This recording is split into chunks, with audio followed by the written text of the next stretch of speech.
right, I've got the head nod from our clerk and the, what is she called, a videographer? Is that the right terminology? All right, we're ready to go. Let's call our meeting to order. Welcome to our meeting of August 25th, 2026. Call the meeting to order. Hope you're all doing well. I'm well rested and ready to go, and so hopefully we can get out of here in about 4 hours. All right, roll call, please. Mayor Doring. Here. Vice Mayor Deasy. Here. Councilmember Spoterato.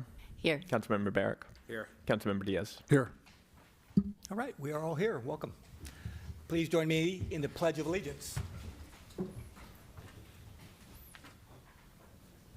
I pledge allegiance to the flag of the United States of America and to the republic for which it stands, one nation, under God, indivisible, with liberty and justice for all.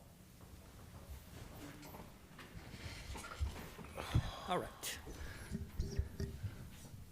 On to item 4 of our agenda, adoption of the agenda. Mr. Bradley, are there any updates? There are none. All right, I'll look for a motion to adopt the agenda as is. So moved. Second. Motion and a second to adopt the agenda. All in favor, say aye. Aye. Aye. Any opposed? None. That motion passes. On to item 5, approval of the minutes from August 11th, 2026. Any corrections or edits to note, Mr. Bradley? None. I'll look for, or for my colleagues? None. I'll look for a motion to approve the minutes of August 11th, 2026. Move to approve. Second. Motion and a second to approve the minutes. All in favor, say aye. Aye. Any opposed? None. All right, we're on to public forum, item 6. Members of the public are entitled to speak on matters of municipal concern not on the agenda during public forum. Each person's comment shall be limited to 4 minutes. Each person is entitled to speak on any non-agendized item only once at any meeting. Brief questions by council members for clarifications may be posed and answered, and council members may make requests that items be placed on future agendas. But in accordance with state law, no substantive discussion or action may take place until the matter properly appears on the agenda. Who wishes to make public comment to your city council? Please. Ms. Covell, how are you doing? Good evening, council. I don't see the response on the agenda, so I'm talking about it tonight in the public forum regarding the grand jury. Oh, sorry. My name is Michelle Lou Cavell. I am speaking here as a resident, not representing the City of St. Helena or the Planning Commission. I have been working on some math because this 183% increase that was discussed in the last city council meeting has been on my mind. So I did some numbers. I took the 2011 base rates for both the water base rate and the sewer base rate and compared it to 2026. I then also took water calcs only, just analyzing the water usage. I understand there's different tiers and different tier rates, like ranges. So I plugged it into Excel and I compared the 2011 rates versus the 2026 rates just for water. And then I took my last bill and noted the gallons that I used, which was 17,025 gallons for that month. I made sure everything is monthly, not, bi-monthly. And I compared what my cost would be from 2011 to 2026. So in 2011, my water would have cost $60.33, just the water usage. In 2026, the cost was $401.36, which is reflected in my bill, which is a $565% increase from 2011. I also did 2027 just because it's increasing in 2027. That bill would be $433.63, which would be 618% over the 2011 water rate. So it would be $373 more than 2011. Then I analyzed the sewage usage as well, just using the same amount of sewage I had in my last bill and compared it from 2011 and 2026. What's interesting is the base fee doubled, or more than doubled, from 2011 to 2026. So I will provide a summary that includes all of this, but basically in 2011, my water and sewer bill would have cost $118.79. In 2026, my current bill is $543.08. That's water and sewage, and that is 457% over 2011. And then in 2027, that same amount would be $581. I'm sorry I didn't provide this earlier. I just finished this. So, which is 489% over. Basically, long story short, it's not 183. I wanted to check that number. I wanted to understand where that number came from in the grand jury. And since it was discussed up here last time and kind of trying to show math and understand it, I really wanted to understand what my water bill looks like back in 2011. And it's a significant increase. And I'm sure you all have seen our water is still brown and undrinkable. And I'm dealing with it every day. And we're buying water, and people are texting me from their businesses still today that they can't use their water. And I just wanted to bring that forth. I'll submit it in a public comment. Thank you. Thank you. Also want to note we received public comments in written form from Alan Galbraith, David Pruder, Joshua Park. Mr. Galbraith submitted several different comments. Any others wishing to make public comment during this period of time? All right. Anything from my colleagues under this item? All right, we'll move on to reports by staff, city council, future agenda items, and AB 1234 reports. Turn to you, Mr. Walsh, to report out on our closed session from earlier today. Thank you, Mr. Mayor. Yes, we had a closed session to discuss an outstanding claim from Thompson Builders, and we have no reportable action from that closed session. All right, Mr. McCann, anything from the staff? Yes, thank you. Good evening, council. A couple things just to share with the city council and for the community. One, if you weren't there, you missed quite a show last week. One of our, in the series of music series at Lyman Park, Dueling Pianos. It was really awesome. We've got some more fun coming up on September 5th, and I'd like to have our Community Services Director just remind us of some of the stuff going on for the 150th celebration. Ashley, congratulations on the music series. It was really good. Thank you very much. Good evening, Council. Good evening, welcome. Thank you.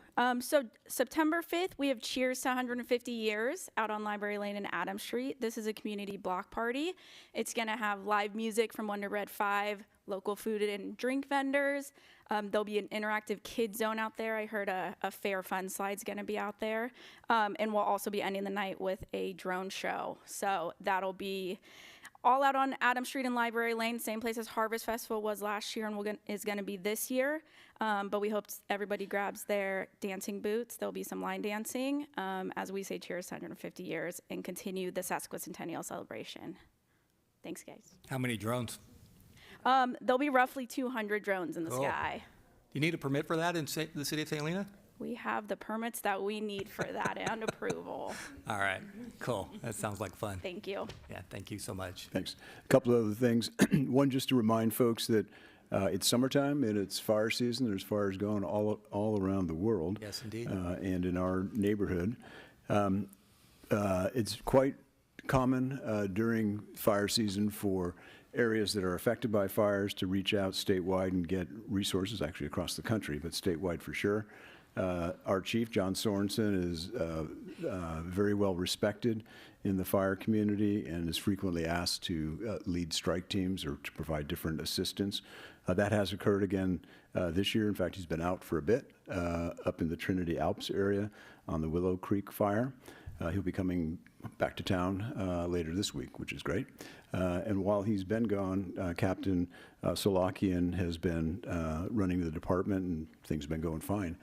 They, in fact, went out and helped put out a fire just this weekend up on Con Valley Road. It was about almost an acre and a half fire.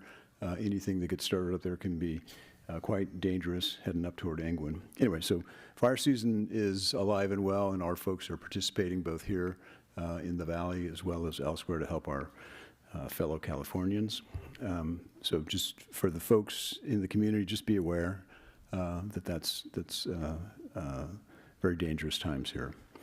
Measure S, the sales tax measure that the council has put on the November ballot, is moving forward.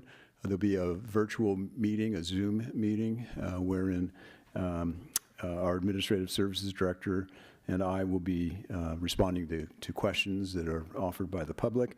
That's going to be this Thursday, 4 o'clock via Zoom, and there's lots of information on our city website about Measure S, as well as about how folks can participate in that meeting. To Ms. Covell's point, we are wrapping up the response to the grand jury report. I expect that we will have a letter that reflects the City Council's direction on all of the matters that you provided to us, going out to the grand jury later this week, at which point it'll be available to the public. We'll make sure the council gets a copy of that as well. Lastly, we have a closing window for folks who might be interested in being on the Planning Commission. We have one opening. We intend to bring applicants to the council at our first meeting in September. So if people have an interest, which I would urge them to do because it's really a fun group if you're into planning stuff, and file their application by Sunday the 30th. So just coming right up. That's it. Thanks. All right. Vice Mayor. Cut me off if this is not the right time, but it's just a comment on general interest. I would never cut you off. No. I think it's a general interest. Yeah, I of just course. wanted to say that we have been receiving the many reports on discolored water, and we are in a lot of discussions about it. So while we haven't reached out with our exact response right now, please know that that is coming soon, and I think most everyone recognizes it's a top priority. Yep. 10 days in a row at the Dorn House of yellow water. So, can I say that? All right. Anything else from my colleagues? All right. So we are now moving on to presentations and public recognitions, a little bit of a bittersweet presentation. We are recognizing Mandy Kellogg for 17 years of service and leadership to the city of St. Helena. I will go to the podium to read a proclamation, and we will have cupcakes, I think, around, let's see, after the consent calendar. And I know Ms. Kellogg is not feeling really well today, so you don't have to get that close to me, but you should come up.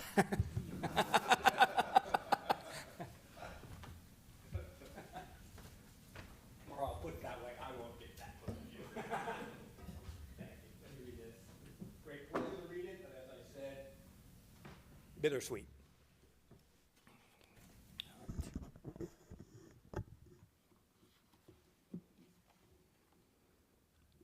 All right. This is a proclamation recognizing and honoring the dedicated service of the Director of Administrative Services, Treasurer Mandy Kellogg. And I will read all of it, if you don't mind. Whereas Mandy Kellogg's career with the city began on February 17, 2009, when she joined the organization as a senior accounting technician, embarking on a remarkable 17-year journey marked by continuous professional growth, leadership, and exemplary public service. Whereas through her strong work ethic and commitment to the city, she advanced through numerous key roles, serving as management analyst 2014, senior management analyst 2015, administrative services manager 2016, finance manager 2019, and ultimately assuming the role of director of administrative services on June 7th, 2021. Whereas while serving in her executive role, she demonstrated a strong commitment to personal and professional excellence by earning a master's degree in public administration from Sonoma State University between January 2020 and December 2023. Whereas during her tenure, she left an indelible mark on the city's financial integrity and strategic operations, playing a central role in delivering the city's very first biennial budget, guiding critical water rate studies, guiding labor negotiations, and providing invaluable staff support and stewardship to the Finance Committee. And whereas her leadership during the challenges of the COVID-19 pandemic and the aftermath of the 2020 glass fire modernized the city's infrastructure by transitioning operations to cloud-based systems, a critical foresight that ultimately enabled the city to navigate a 2025 cyber attack with resilience, minimal disruption, and maximum continuity for residents. Whereas her departure at the end of this month marks the conclusion of a distinguished chapter of dedicated public service, leaving behind a legacy of sound fiscal management, modernized operations, and dedication to our community. Indeed. Now, therefore, I, Paul Doring, Mayor of the City of St. Helena, along with the City Council, do hereby express our profound gratitude and deep appreciation to Mandy Kellogg for 17 years of leadership, devotion, and invaluable service to the City of St. Helena, and extend our warmest wishes for continued success, health, and happiness in all her future endeavors. Paul Doring, Mayor. All right. If you want to say a few words, I'm going to hand off that.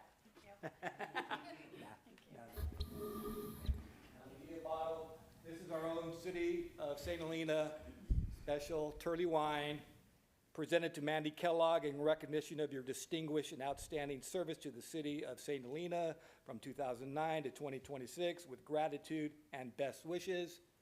That's going to look good on your shelf. I'll put it right here, and you're welcome to say a few comments.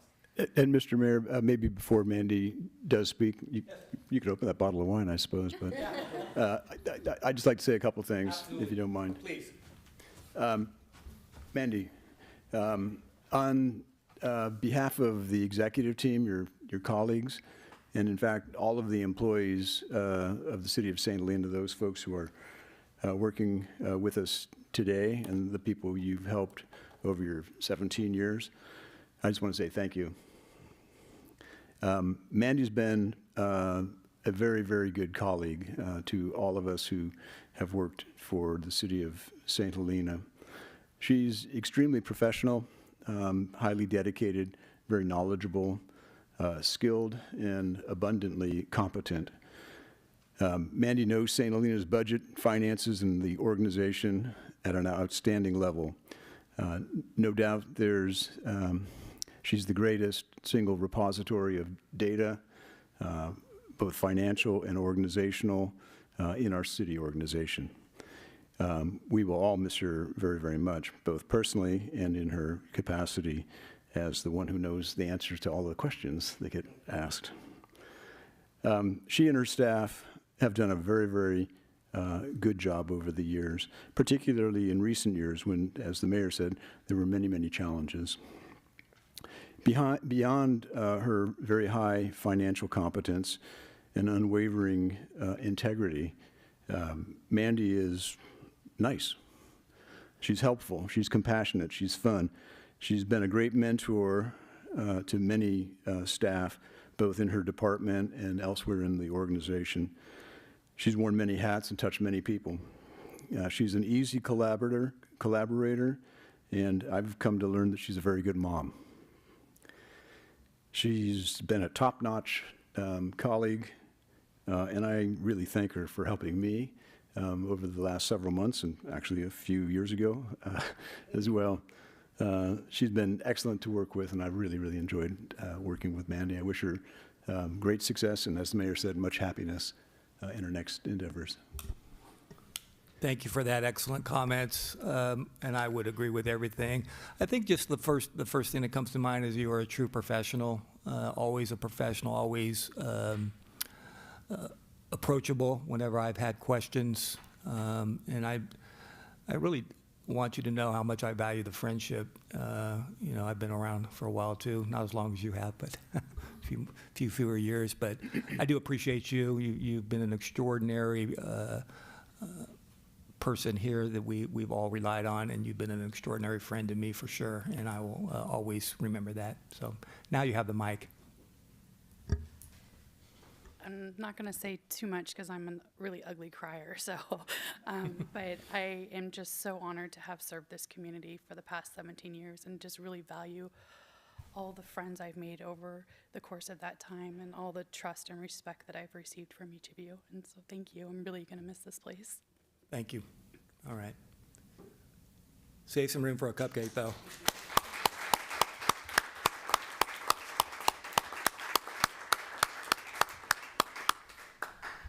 All right. Okay, as I understand it, we don't have a staff briefing or any presentations tonight under item 9. We'll move to the consent calendar 10.1 to 10.9. Anyone from the public wishing to pull any consent item at this point? And what would that be? What item? 10.8. Which one? 10.8. Okay, let me look at that. I'm sorry, I didn't hear that. All right. We'll take that one. Any others? 10.1.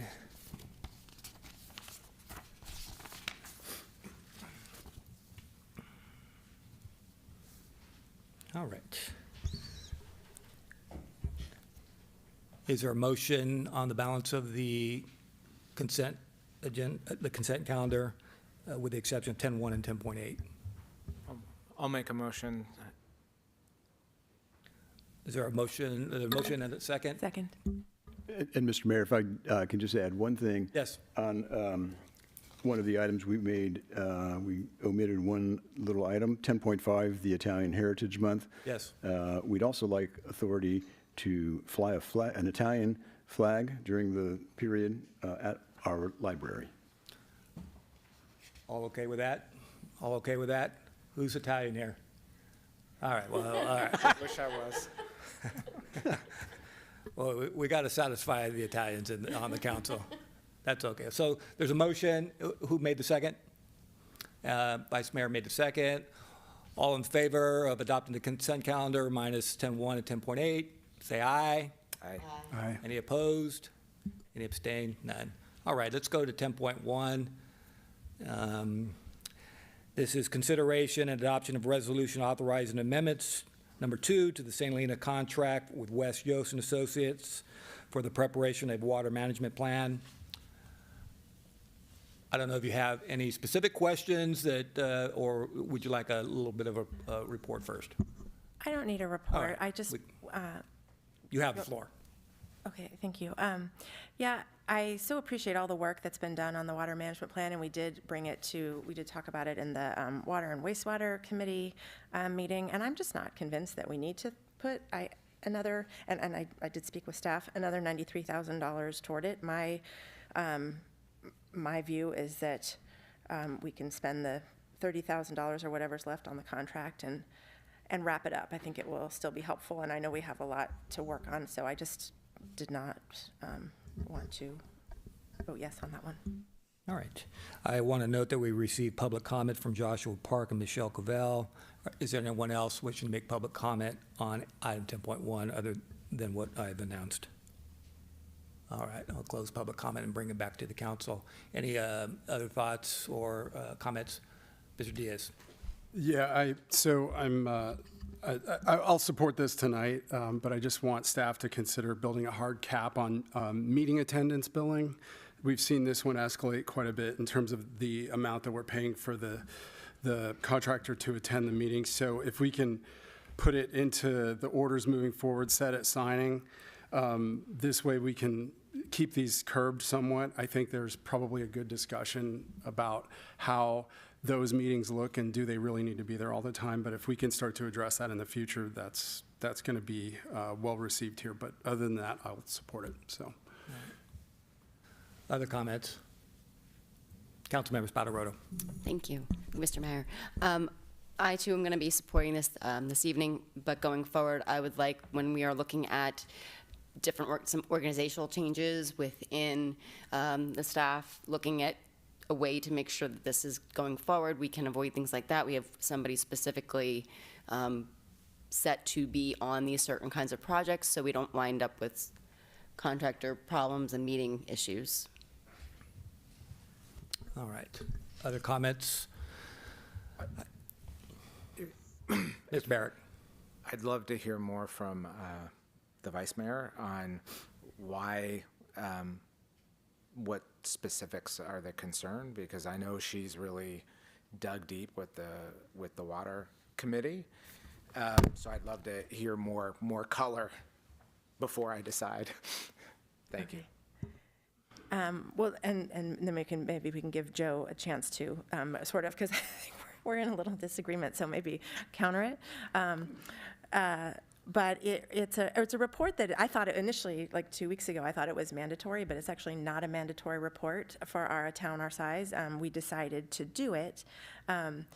We've looked at it and received it in the Water and Wastewater Committee, and pretty sure I don't believe there's much new in the report. It's a compilation of things, and so it seems like a lot of time to be doing that. It's 2 years in the work, so it sort of seems like by the time it's done, it's going to be obsolete. So it's becoming harder to. I think it's served a purpose, and there's been work to synthesize things, but it seems like it's, to me, time to wrap it up. I think a lot of the money is for, I think, biweekly, meetings with staff and coming to our committee, and which I don't think we need that much, going to the ATSC.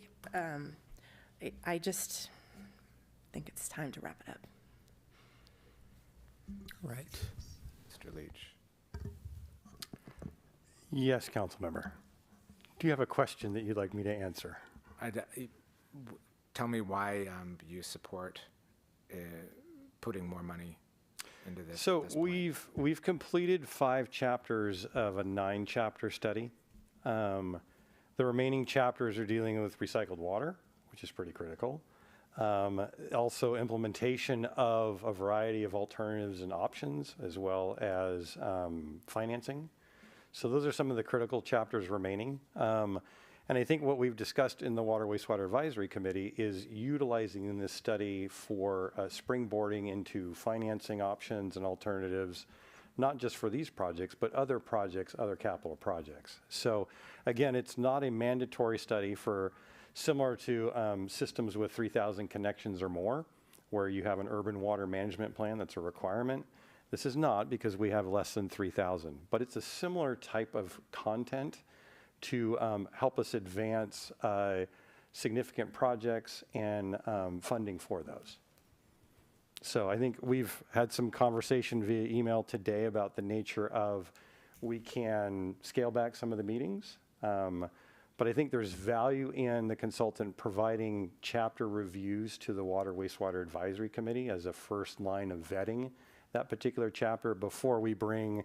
It's going to be a several 100-page document, not as significant as the streets master plan, but, a significant size, and to be able to have a single draft that only sees the light of day during a public comment period, I think there's some advantages to getting that initial feedback. Thank you. All right. Any other comments from my colleagues? I think one of the things I did note is that there were a number of meetings with the GSA, whether staff or going to the GSA meetings. I would encourage the staff members from West Yost to really maybe spend some time with Lester Hardy. There's a lot of information there. He's been attending all those. He's actively involved in that. I would start there first. That would help reduce some of the meetings. I think he has a really good insight as to what is going on there. I think for the public, and for me in particular, the one area that I feel a little uncomfortable with is what is the practical use of a report at the end of the day. And it's still, maybe that's why folks are sort of not seeing the light at the end of the tunnel. How will this be used practically in our community? And so that does raise questions for some about, well, we're spending a lot of money on meetings. Okay, what's going to happen here? How is that going to, for example, help us deal with, the policy debates that we're having, the issues about water neutrality and those kinds of things. That's where I thought we would be leading in terms of just a practical usage, other than just sort of documenting what the current baseline is, current state of affairs. And maybe there's still some room there to maybe hone in on that. At least it wasn't clear for me in the staff report. You're going to have you said several hundred-page document. Talk again about the practical usage of the report. How will that help deal with some of the issues that we're dealing with now that are current? So a couple things that I wanted to touch on. Part of this project includes a consultation and a report done by Ludorf and Scalmanini, who is also the groundwater consultant for the GSA. They were instrumental in development of the groundwater sustainability plan with the county. And so they are also serving as a kind of a liaison with our project with the folks at the GSA. Okay. So that's, that we're using an economy of scale and similar consultants that are experts in groundwater in the area. So that's kind of one point. The other is in the end, again, back to the purpose of the plan. The purpose of the plan is to be able to have a document that, I'm not sure we've done this before, is looking at all of the water resources available to the community. Again, because recycled water's new, how that integrates and the options to use that as an invaluable resource now, that's kind of one of the main critical components of the plan, is what do we do with this? Do we just get it to customers, or are there other greater beneficial reuses of that asset for the benefit of a larger community? So that's just an example of one of the chapters that they're going to spend a fair amount of time looking at. But in the end, it's going to have an implementation strategy on items, costs that we can take to and use for development agreement negotiations, updating of an impact fee program. And so there's some real specific tangible items that this document can feed into. All right. And that helps me. I think we need to focus more on the strategies and not have there's a fear that we're going to get a cookie cutter document. It says this is the state of affairs in St. Helena. Like, yeah, we all know that. Okay, now what? Yeah, an emphasis on the strategy in terms of how we manage our water supply, our three different sources of water, and sort of some of the policy issues in terms of how we're using water and where, are we needing to use more or less Napa water, more or less groundwater, more or less Bell Canyon water, those kinds of things, and how those all tie together would be helpful. I'll look for a motion.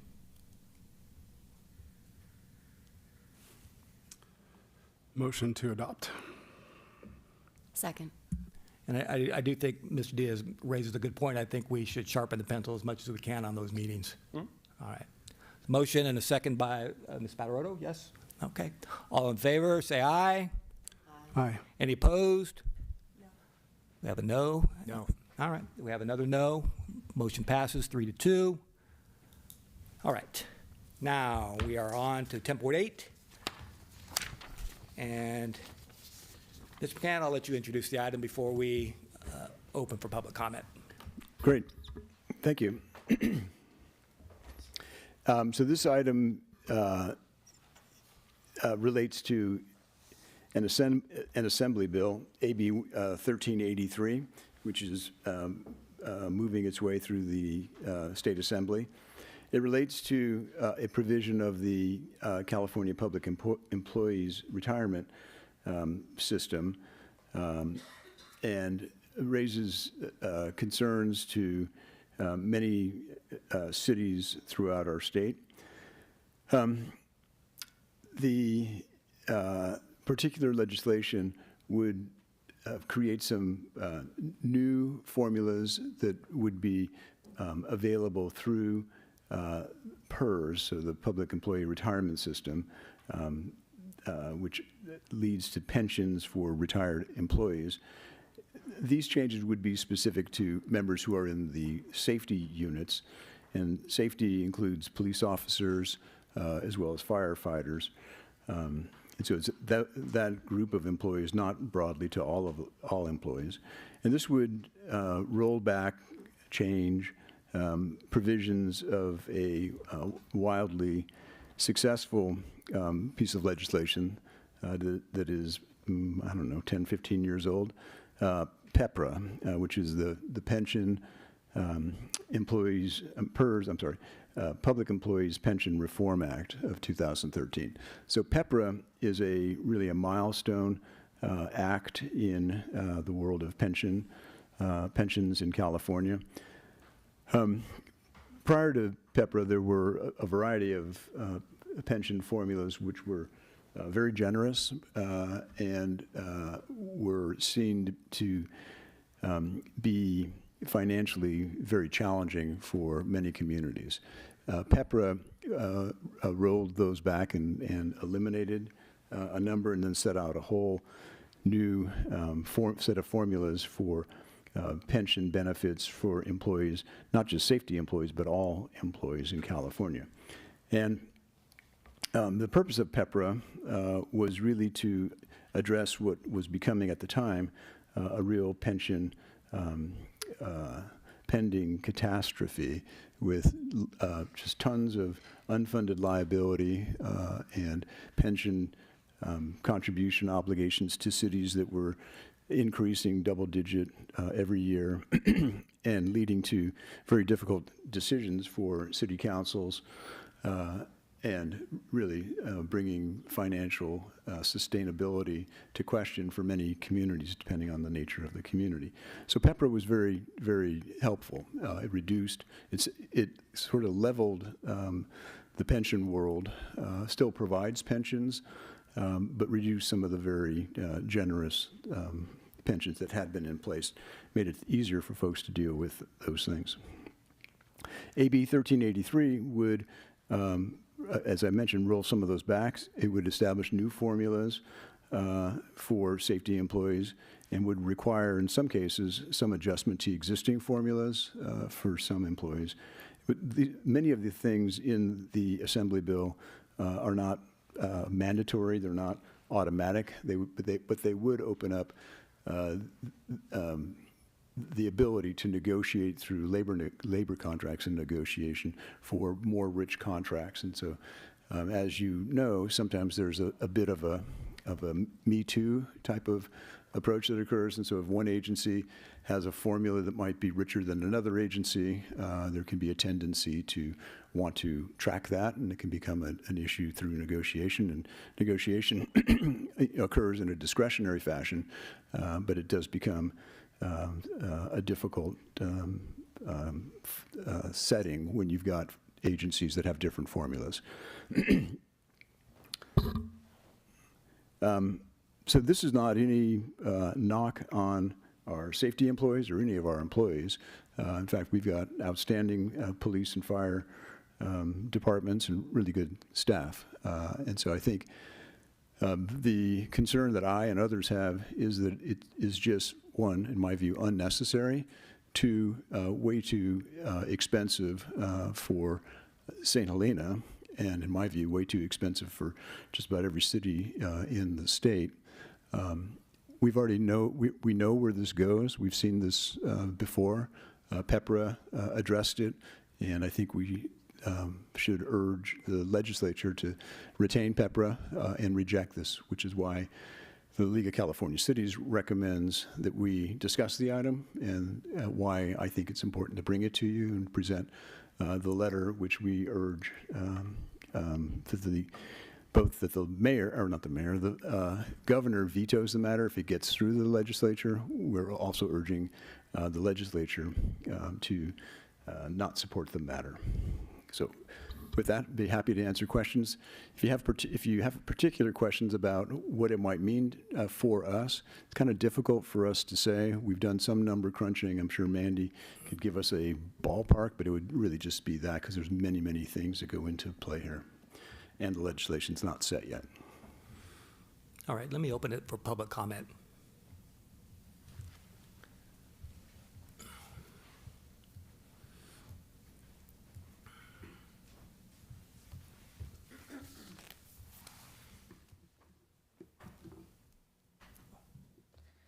Good evening, Mayor and City Council members. My name is Iris Solana, and I am the president of the St. Helena Police Officers Association. I'm here tonight to ask you to not support the letter asking the governor to veto AB 1383. I know one of the biggest concerns with this bill is the cost, and I understand that, but I want to talk about something that I think is just as important. What does this job do to an officer after doing it for 20 to 30 years? And while I'm here representing our police officers, I also want to point out that this bill affects our firefighters too. We support AB 1383 for both. Police work is hard on the body. Officers work nights, weekends, holidays, overtime, and long shifts. Every day an officer's on patrol, their safety vests and equipment can add about 35 pounds for an entire shift. Think about carrying that extra weight for 12 hours a day, year after year, for 20 to 30 years. An officer can spend hours sitting in a patrol car wearing all of that equipment and then with no warning have to jump out and run after someone or go into a physical fight. If a suspect runs, that officer has to run after them, and if someone fights, that officer has to control that person. If there's an emergency, that officer has to respond. The job doesn't get easier just because you're getting older. And I'm not saying that a 57-year-old officer can't do this job. They can, but after 25 to 30 years of carrying that extra weight, working graveyard shifts, losing sleep, dealing with stress, chasing people, and getting into physical fights, your body isn't the same as it was when you were 25. That's just the reality. So when we talk about how much AB 1383 could cost the city, I think we also need to look at what it could cost if we don't make this change. We can look at the cost of allowing an officer to retire at 55, but we also need to look at the possible cost of keeping that officer on patrol into their late 50s. When an officer gets hurt on duty, that has a cost too. We could be talking about workers' comp, medical bills, time off, overtime to cover that shift, or an officer who may not be able to come back to full duty. So yes, allowing an officer to retire at 55 may cost the city more, but keeping that officer working until 57 can have a cost too. It may just show up somewhere else. More importantly, we're talking about someone's health. This job takes a toll on people. Officers deal with stress, lack of sleep, traumatic calls, and physical injuries.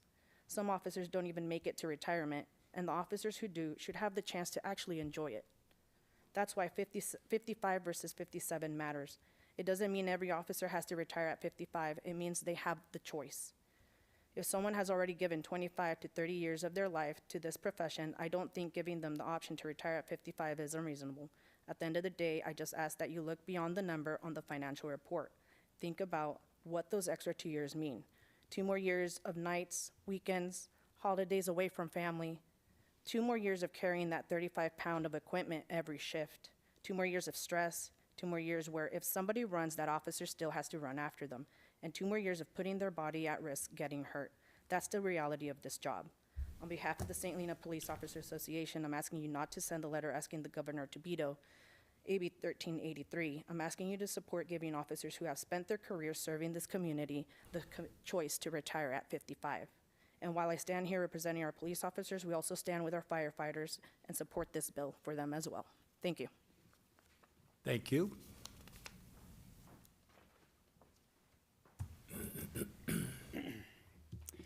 Good evening, Mayor and members of the City Council. My name is Tyler Nyberger, President of the St. Helena Professional Firefighters Association. We respectfully ask the Council not to approve the letter requesting that AB 1383 be vetoed. The city's letter raises concerns about pension costs, budget deficits, infrastructure, and other priorities. We understand those concerns and also want St. Helena to remain financially sustainable. However, a complete fiscal analysis must consider more than pension contributions. It should also consider the cost of requiring firefighters to perform the physical demanding job into their late 50s, including workers' compensation claims, injuries, extended recovery periods, disability retirement, overtime, and employee recruitment and retention. Older and longer-serving firefighters face greater injury risks. The years between 55 and 57 are not 2 more years behind a desk. It's carrying patients, heavy equipment, working in extreme heat without adequate sleep, and continued exposure to smoke, carcinogens, trauma, and unpredictable emergencies. The city's letter states that every additional dollar spent on pension obligations is unavailable for other essential services. We ask the Council to recognize that every dollar spent on an avoidable injury workers' compensation claim, forced overtime shift, or disability retirement will also be unavailable for those services. Those costs must be evaluated alongside any pension impact. Because we were unable to obtain St. Helena's actual cost estimate, our friends down at Napa City Firefighters Association provided figures they received from CalPERS. They're projected for roughly 150 safety employees is about $2,000 per employee per year. St. Helena only has a fraction of that number of safety employees enrolled in CalPERS. The small portion of our department enrolled in CalPERS was placed into a 2% at 57 formula because of a large clerical error by the city, while our police department counterparts were placed in a 2.7 at 57. No fault to them. AB 1383 would not automatically provide us with a higher formula, but it would allow services earned beginning in 2027 to reach its full formula at age 55. This meaningful step towards correcting the city's major mistake has also received the support of our local state representatives. This is also deeply personal to our families. We spend at least 1/3 of every year at the firehouse, approximately 122 full days, or more than 2,900 hours, before overtime, callbacks, training, strike team assignments, and major emergencies are added. Over a 30-year career, that equals to roughly 10 complete years spent at the firehouse and away from our families. We miss one of every 3 nights, not to mention weekends, birthdays, anniversaries, holidays, school events, and ordinary family moments.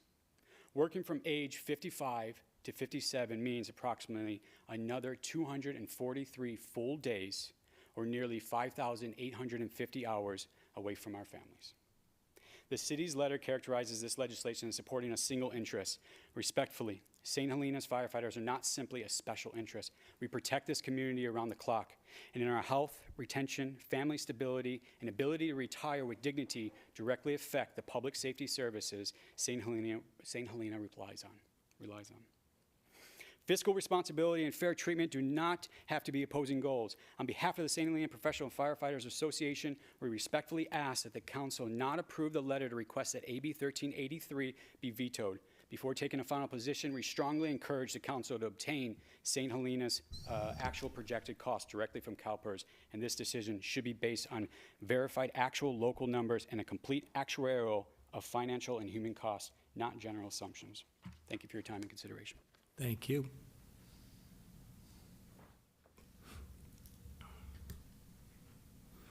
Not seeing anyone else wishing to approach the podium. Close public comment, bring it back to the council. A lot going on there.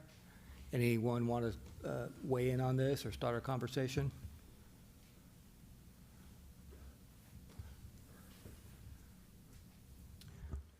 I'll start. Yay, okay. I see either Mr. Diaz or Mr. Barrett. Why don't you go ahead, Mr. Barrett? I'll go to you, Mr. Diaz, right So, after. powerful testimony. This bill obviously will have impact on every municipality and county in the state. I've reviewed the bill both here and at my day job because we're facing the same thing. So I just want to say that it's a really tough decision to make. However, personally, I stand on the side of our firefighters and our police officers. I'm prepared to vote no on this and not move this forward and support this bill at a state level. I think a town like ours, right, we have an ethos.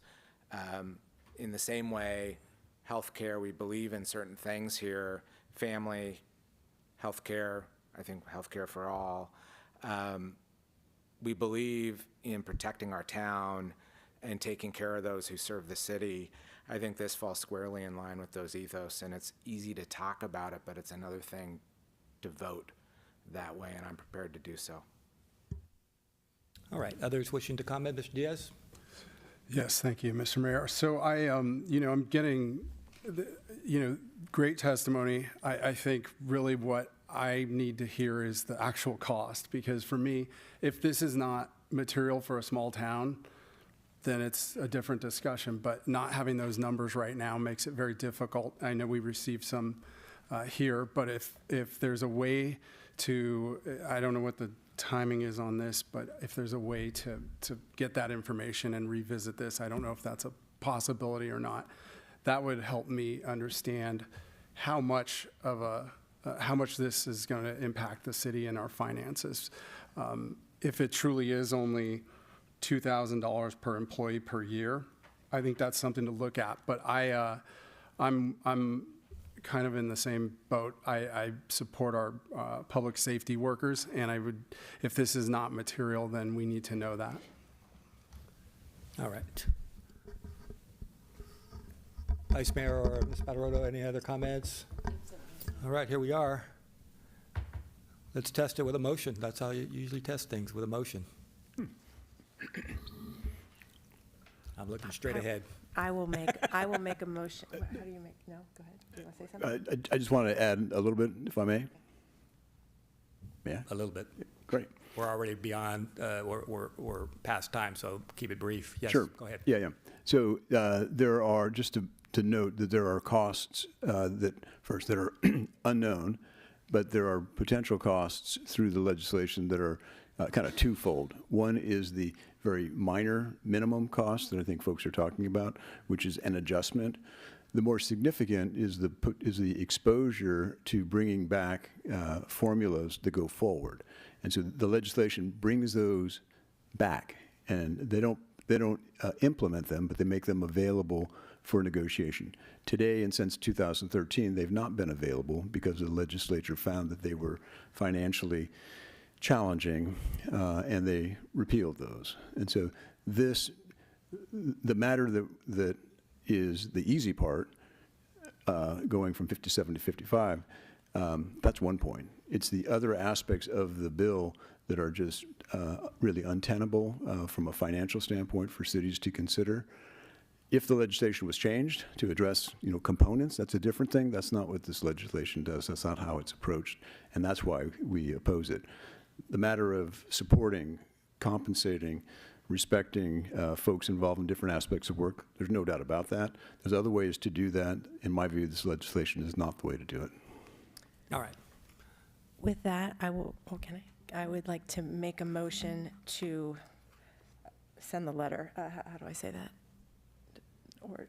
Yeah, so we have a recommendation to send a letter to the legislature opposing us and asking for action by the legislature to oppose, and then if it makes it through, for the governor to veto.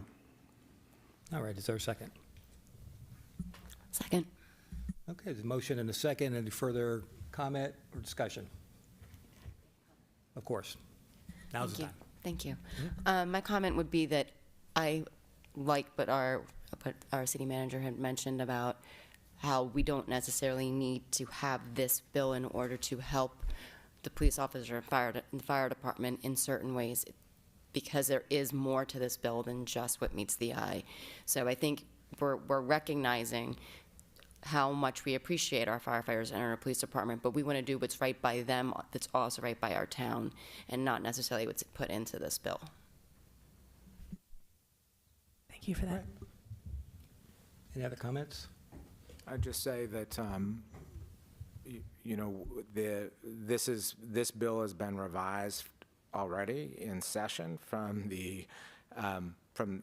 actually twice from the first iteration. It's gone through the legislative process, and we'll get to shortly the governor's desk, and it's been whittled down quite significantly from the first proposal.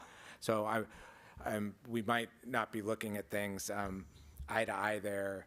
It would have been very helpful to Councilmember Diaz's points to have some semblance of impact. I think we'll find it to be small in general, but regardless, we'll take a vote. All right, let's have a roll call. Vice Mayor, did you? Let's, before we do that, just repeat the motion so we're all clear what the motion is. You want me to do that? Please, just briefly. The motion is to approve sending the letter as written to the requesting that the legislature not pass the AB 1383, and if it does pass, that the governor vetoes it. All right, so we all understand what it is. Roll call, please. Vice Mayor Dizzy, Yes. Councilmember Spoterato, Yes. Councilmember Barrick, No. Councilmember Diaz, No. and Mayor Doing. No, that motion fails.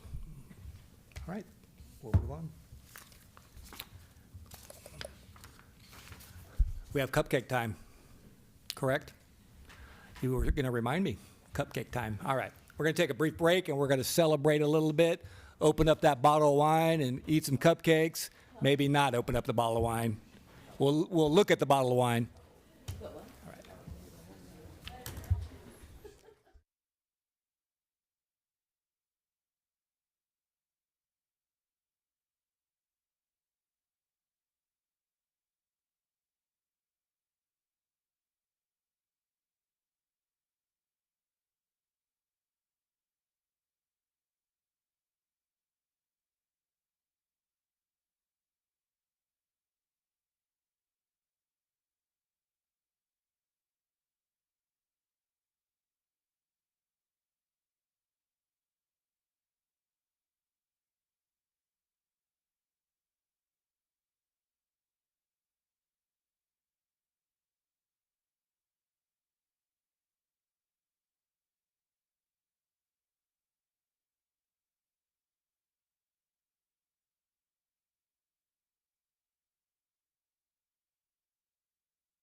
All right, we're going to get started.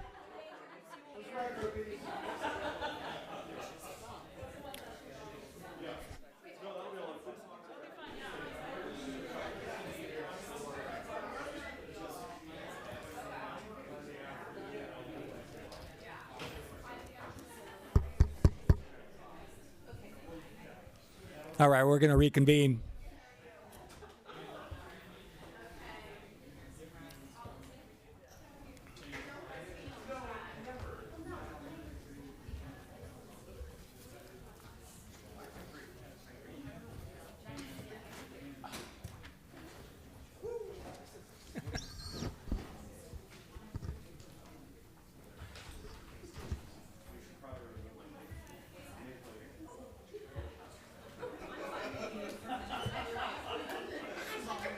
That cupcake was good. I could only have half. It was so sweet. You want to, if we finish early? Wait, let's leave it open for a second, but are there folks?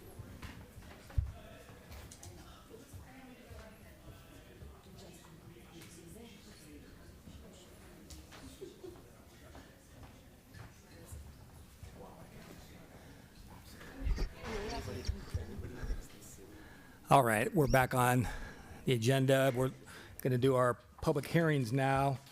Mr. McGann, you can introduce the item 11.1, please. Great. Thank you, Mr. Mayor, council members.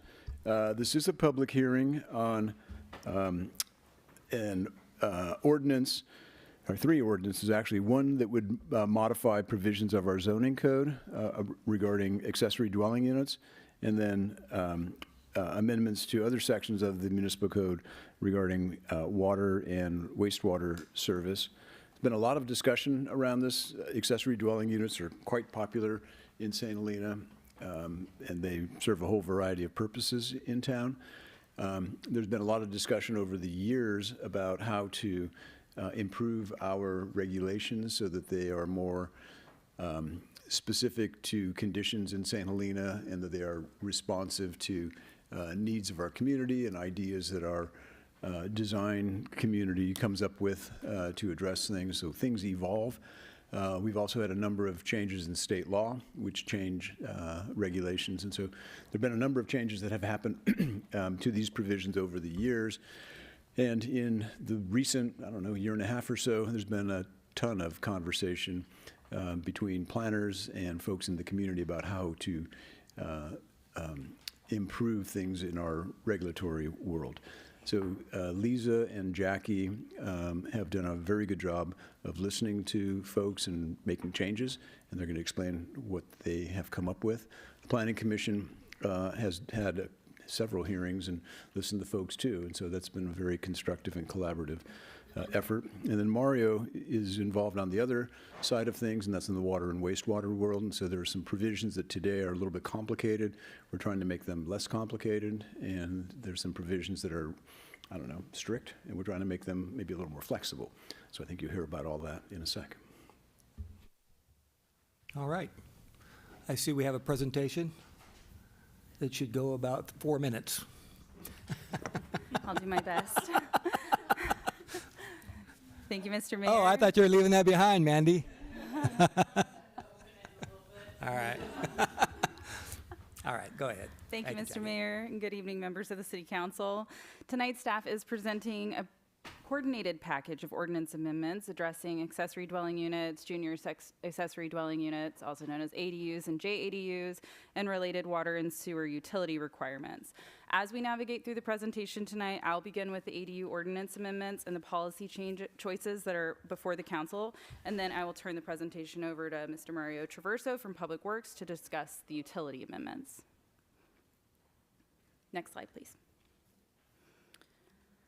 Tonight's hearing will focus on the three separate ordinances before the council.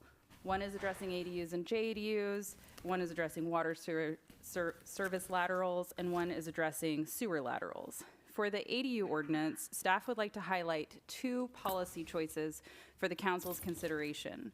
The principal difference between those options is how the city chooses to treat local public transit for purposes of transit-related ADU height allowances. And I will explain that in more detail in the next few slides. Next slide, please. I'd like to draw your attention to the overhead. This ordinance was developed following a Planning Commission study session that was held in April of this year. As seen on the left, the overall input from the public and the commission was to reduce unnecessary barriers to ADU development, simplify our ordinance, retain clear and objective standards, and reevaluate the utility requirements that can add unnecessary costs to development of ADUs. On the right side, you can see how those requests have been incorporated into the ordinance. In summary, the proposed ordinance responds to that direction in several ways, including increasing the maximum ADU size to 1,200 square feet, simplifying design standards, removing annual rent reporting requirements, and relocating detailed utility requirements to Title 13. Next slide. The proposed amendments before you generally fall into three categories. First, there are the changes required by state law, which covers several topics, largely over processing and procedural requirements. Second, there are clarifications and organizational changes intended to make the ordinance easier to administer. And third are several areas where the city retains local policy discretion, including the definition of public transit. Next slide, please. So before discussing the Planning Commission's recommendation, I would like to briefly explain the state framework because the transit issue can be otherwise confusing. State law generally allows ADUs, detached ADUs, to be built up to 16 feet in height, and it provides additional height provisions up to 18 feet or 20 for certain roof pitch situations when a property is within 1/2 mile walking distance of a state-defined major transit stop or high-quality transit corridor. The same provision extends to parking that properties that are within 1/2 mile of state-defined public transit are exempt from requiring off-street parking where it might otherwise be required. City of St. Helena does have public transit, including the Vine Shuttle and Vine Transit, which provide both fixed route and demand responsive services. However, they do not meet the state criteria that trigger the additional height allowances and parking reductions, and as a result, the state transit related allowances do not currently apply in our city, nor are they expected to in the near future. I attend the Napa Valley transit meetings. It seems like our routes aren't changing anytime soon. So that leads us to the policy question before you. Should the city recognize local microtransit, including the Vine Shuttle, as a form of public transit for purposes of providing a comparable height allowance provided by the state law? Next slide, please. With that framework in mind, the Planning Commission recommended treating rideshare services, such as Uber and Lyft, which are privately owned, as forms of public local microtransit. However, the Commission also directed that this broader local definition should not apply to additional height provisions. Because rideshare services are generally available throughout the city, the practical effect of the recommendation was to eliminate the local ADU parking requirements citywide. For height, however, the ordinance would continue to rely on the state transit criteria, which, as previously noted, St. Helena does not currently have, so the transit-related height allowances would not apply in the city. The Planning Commission recommended ordinance before you implements the outcome directly. No local ADU parking, transit-related height remains tied to state criteria. Staff also has prepared an alternative ordinance for the council's consideration this evening. This alternative ordinance option reflects the draft that was presented by staff at both the public study session and the Planning Commission public hearing. This alternative retains the Planning Commission's parking policy, no local off-street parking requirements for ADUs citywide, but the difference is in the treatment of height. Under the alternative ordinance, local microtransit, such as the Vine Shuttle, would be recognized as public transit for the purposes of the transit-related height allowance. Qualifying properties, therefore, could utilize the 18-foot allowance or up to 20 feet where additional height is necessary to align the roof pitch with the primary residence. The alternative retains the 1/2 mile walking distance standard used in the state framework. All other provisions of the ADU ordinance would remain the same as under the Planning Commission's recommendation, and I do want to emphasize that this is a local policy choice. It is not required by state law. This would be going above and beyond. So with that, next slide, please. We'll conclude the ADU portion of the presentation. The companion utility amendments are intended to establish a more consistent framework for determining when existing water and sewer infrastructure can continue to serve new development, including ADUs. And I will turn the presentation over to Mr. Traverso. Thank you for that excellent brief report. Thank you, Ms. O'Neill. Good evening, Mayor and council members. The purpose of the Title 13 amendments, or next slide, please. The purpose of the Title 13 amendments is to establish a more consistent and technically based approach to the existing utility infrastructure. Rather than automatically requiring a separate or replacement connection simply because additional development is proposed, the amended and proposed ordinances focus on whether the existing infrastructure has adequate capacity and is in acceptable condition from a health and safety perspective.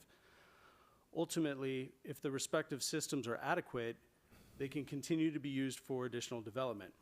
If the systems are deficient, Public Works can require the necessary repair, replacement, or upgrade.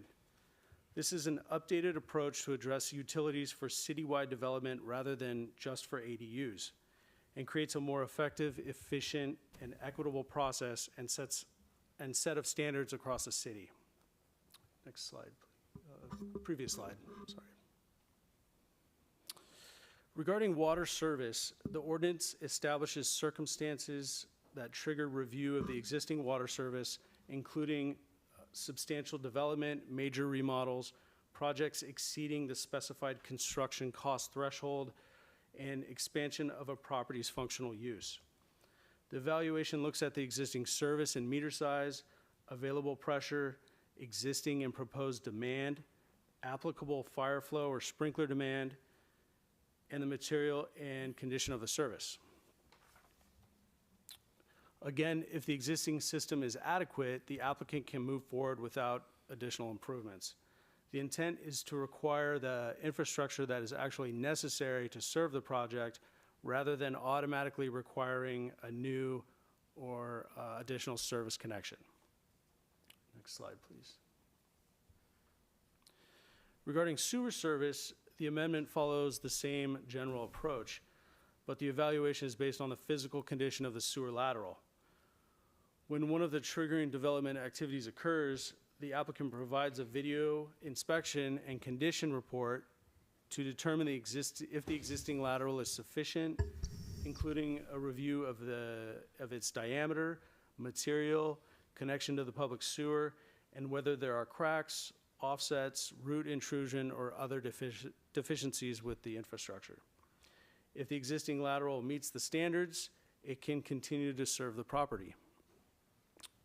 As we coordinate across planning and public works with regard to ADUs and JADUs, the proposed ordinances also allow connection to the existing utilities.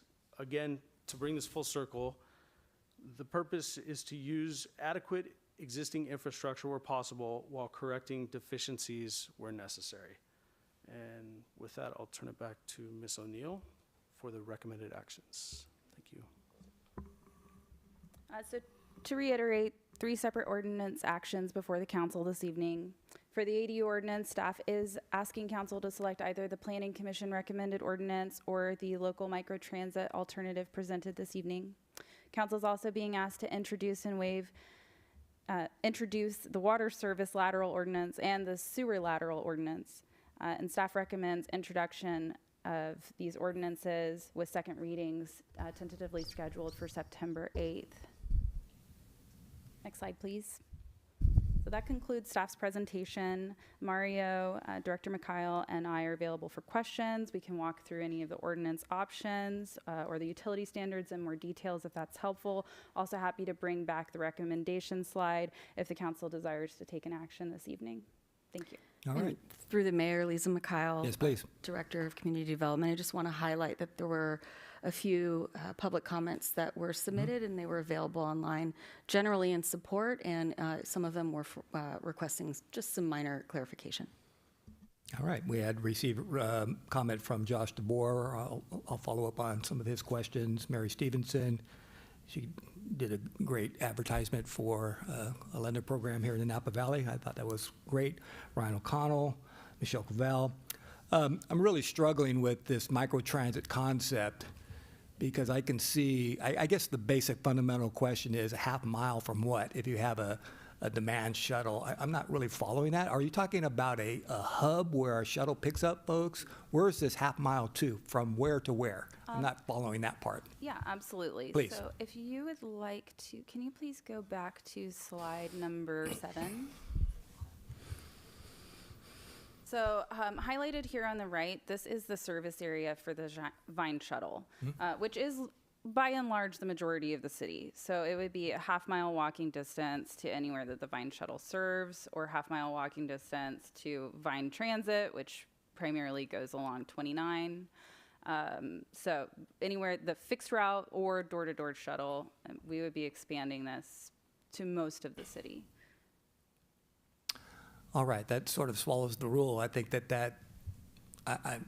well, we'll have more conversation about that. I'm open to that, but I understand that. I was under the impression they would be going to at least some place, somebody's walking downtown to be picked up by a shuttle because it would not make sense. I'm still honestly struggling with that concept, but we'll talk about it a little bit more. So it's everywhere. So there's a potential 18 or 20 foot height anywhere in the city if you look at it under your analysis, half mile from everywhere in the city, correct? A half mile from everywhere that's within the service area, which is shaded in red. Okay, which is everywhere. It does. There are some areas I of just wanna- A20 and woodland areas that aren't served by this, but by and large, it is the majority of our developed residential areas. Yeah. Yes. Others may have other comments, and I will open it for public comment. I just wanted to get that out. So, what about Mr. DeBoer's comment in terms of his concern that one of the criteria to open up an investigation of either your water or your sewer pipe on your property could be triggered by a threshold, $100,000 of cost? That's a little bit of potential unintended consequence, but maybe the intent is not to have any and all construction that's over $100,000 necessarily trigger that, or am I wrong there? Who would want to take that one on? Yeah, thank you. The intent is to enforce the requirement, the existing requirement of an owner's responsibility for maintenance of their sewer in a fashion that's proportional to a secondary project or a main project. So the $100,000 threshold seems appropriate in the sense that the added cost of what it would take to inspect the sewer lateral or fix some sewer lateral components at $100,000, it seemed it is acceptable. All right.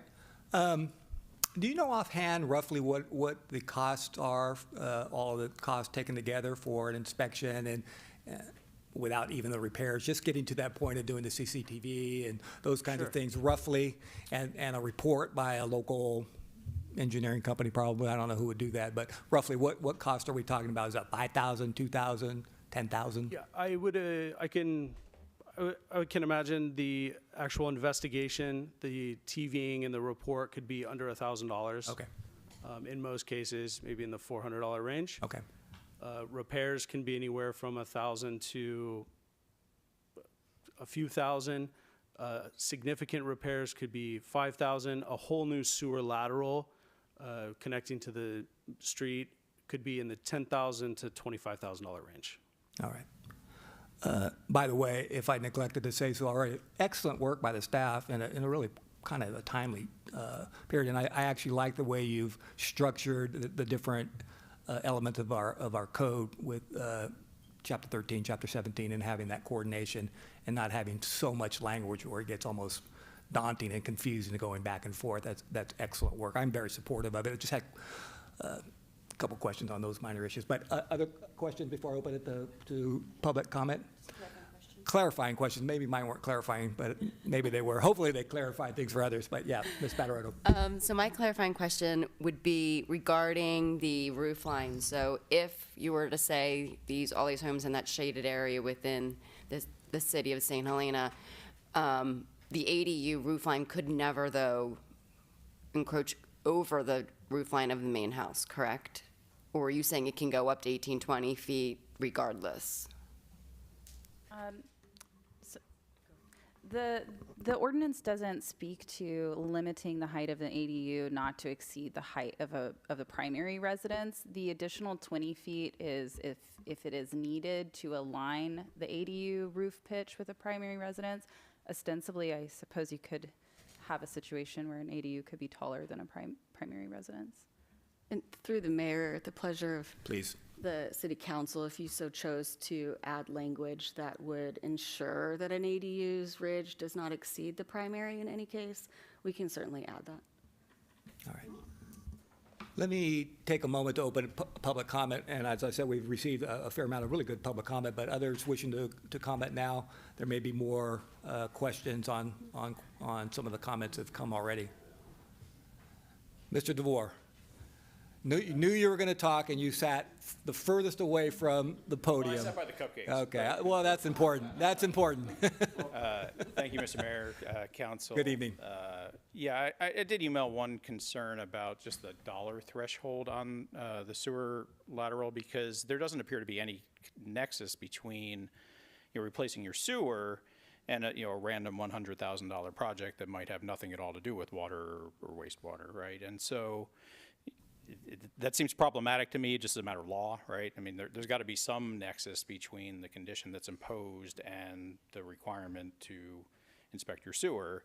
And if all you're doing is replacing windows or putting on solar panels or replacing your roof, having no water change whatsoever, and you could easily spend $100,000 on that, then this condition just has no nexus whatsoever to that project. And so a pure dollar threshold that doesn't also mention and it touches on water in some way would appear to be unconstitutional. But, it's not saying it's not a good idea, right? And so, this is just minor tweaks to the language that, and that, it's got to be $100,000 and touch a plumbing device in some way or another, right? Just so that there's some connection between the project and the sewer line. And to the mayor's question, how much does this cost? It costs a lot, okay? And it may be unnecessary, and this is speaking from personal experience, where we had our sewer line scoped 5 years ago, and there are roots and we live on Grove Court next to that giant tree, right? We are watering that tree from our sewer line. It'll cost $30,000 to replace. Like, that was the quote 5 years ago, right? So this is not a minor cost, and if we were thinking of spending $100,000 on some random project, that project is now $140,000 probably, right? And add on to that, our street was just repaved, right? So we can't trench in our street now, right? There's a moratorium on digging up our street because it was just repaved. So that would kill our project, right, for years, because we now have to replace, the sewer line that's working fine, right? Gets cleaned out. There are roots in it, but it works. And so, a mandatory requirement to replace a sewer line anytime you do a $100,000 project that's not changing your water flow, is a practical problem, right?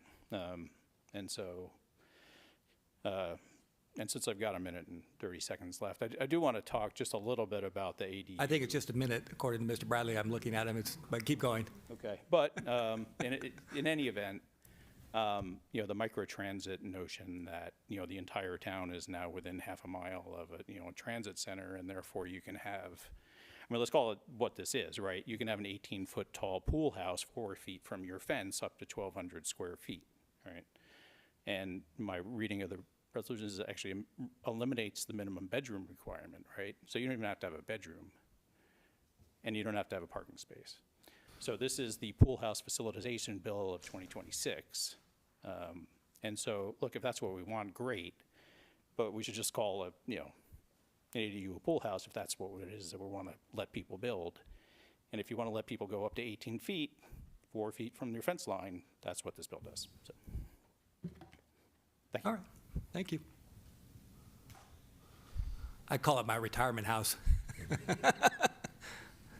If my daughter will have me. Evening. Ms. Park, good evening.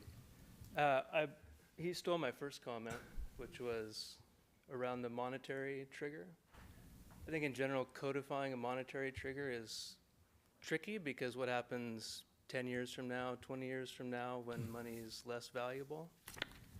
And also the analogy of, you can easily spend $100 grand replacing windows. Is that an appropriate trigger? Logically, it seems not. But I disagree about the language of we're just codifying pool houses, because per the state, you can do 16 feet, period. So it's not as if you say, well, no, we're not acknowledging the microtransit aspect, that you automatically can't have the same structure. Because at up to 800 square feet, you can do anything you want within those state confines. So really it's about how can we begin a conversation around facilitating actual housing as well. And as Mary mentioned, there are lots of programs to help turn ADUs into actual affordable housing, and it takes a year to build one. How long does it take to build a development? 10 years? Easy. So it's a valuable mechanism for the town. And I think that the more simple you make it, per Paul's comments, the better it is. Help incentivize people wanting to make progress through housing, and this is the lowest hanging fruit that we have right now. It's rotting on the ground. So keep it simple and pick it up. Thanks. All right, thank you. Not seeing anyone jump to the podium, so I will close. Okay. Folks, come with a game plan. Thanks. Sorry, Paul. All right, that's all right. I just wanted to jump in here, and I think Josh Javor's comment letter is 100% accurate. I think the tail end of his characterization of a pool house is not accurate, and I think that's your job to suss out the difference there, and I think it's kind of important. An ADU has to have a bedroom. A pool house is not technically a bedroom and can only be 16 feet. I think that needs to be, and I think planning staff can clarify that. I mean, I think the language of this is complicated and sometimes awkward. I think on the transit stop, I think it's important for you to understand that for years, our ordinance has said that if you have a transit stop, you can go to 18 feet, which is a reflection of state law. What's missing in that ordinance language is the understanding, and you have to go like 3 layers deep to understand. You have to go to the state, you have to go to the MTA, you have to go to all sorts of places that aren't in our municipal code to understand that we have no transit stop. So that piece of code that implies if you're casually or even specifically reading it, that if I want to put a second floor on my garage, that might be a productive ADU, And the reading of that code says that if you have a transit stop within a half mile, and everybody who lives in here in St. Helena says, well, hey, I'm a half mile from the post office or from the couple Vine stops or the bus stations. But the fact is we have no Greyhound station here. The specific rule of transit stop is pretty rigorous, and it implies it's an inner city bus stop, so it does not apply here. That's an awkward rule that is now up to you guys to kind of figure out how do you apply that awkward rule to the reality of living in St. Helena. The effort on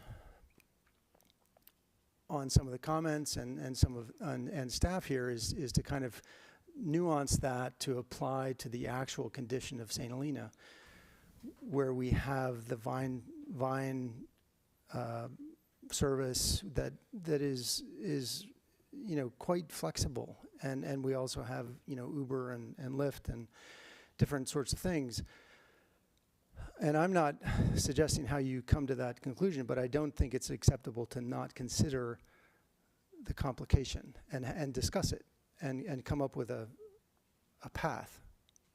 That is entirely what I'm trying to say. So, thank you.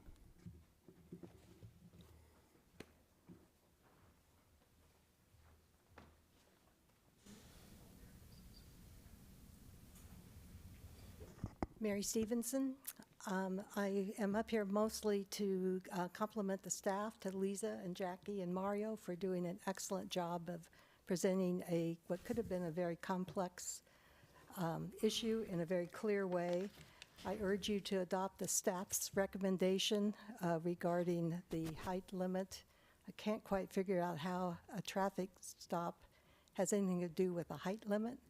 So that would be my suggestion. But I also want to thank the staff for involving and listening to the community as they developed this plan.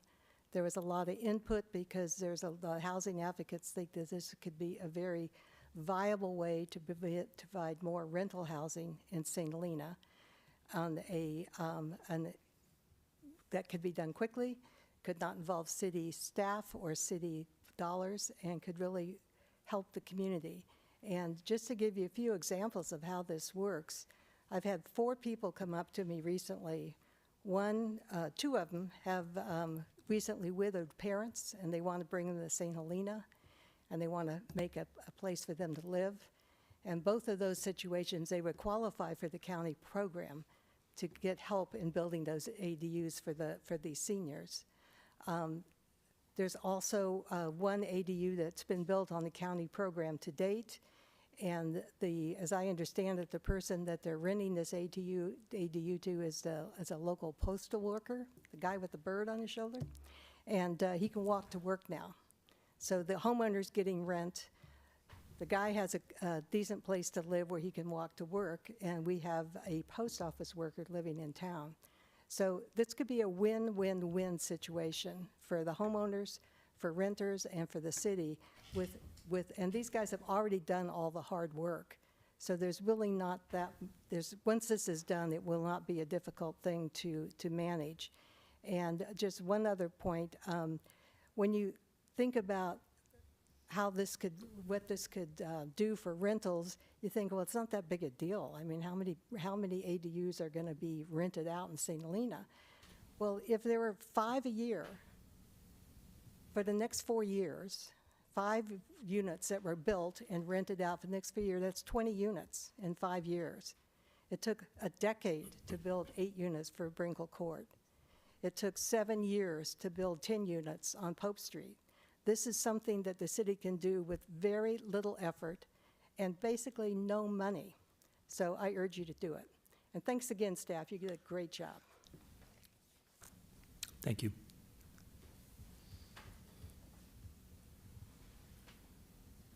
All right, anyone else before I bring it back and close the public comment? I don't see anybody. All right, we'll close the public comment and we'll bring it back to council for discussion. maybe this a question for folks in the audience or the public. What do you think will change from the past to the future in terms of making these ADUs more available to actual renters? I think, I don't know, but I would say it's the pool house. But if we look backwards and we say, well, how many, I've always called for a sort of a survey, where are we in terms of how many ADUs are rented to folks? I don't really feel comfortable. I don't think there are that many, but that's speculative on my part. Anything under this ordinance that will move that needle and get what we want accomplished, that actual rentals like the postal worker, those kinds of things? What am I missing there in terms of the policy changes that will lead to more rental housing? There are. Okay. There's no way that was 4 minutes, but I'll accept the yeah.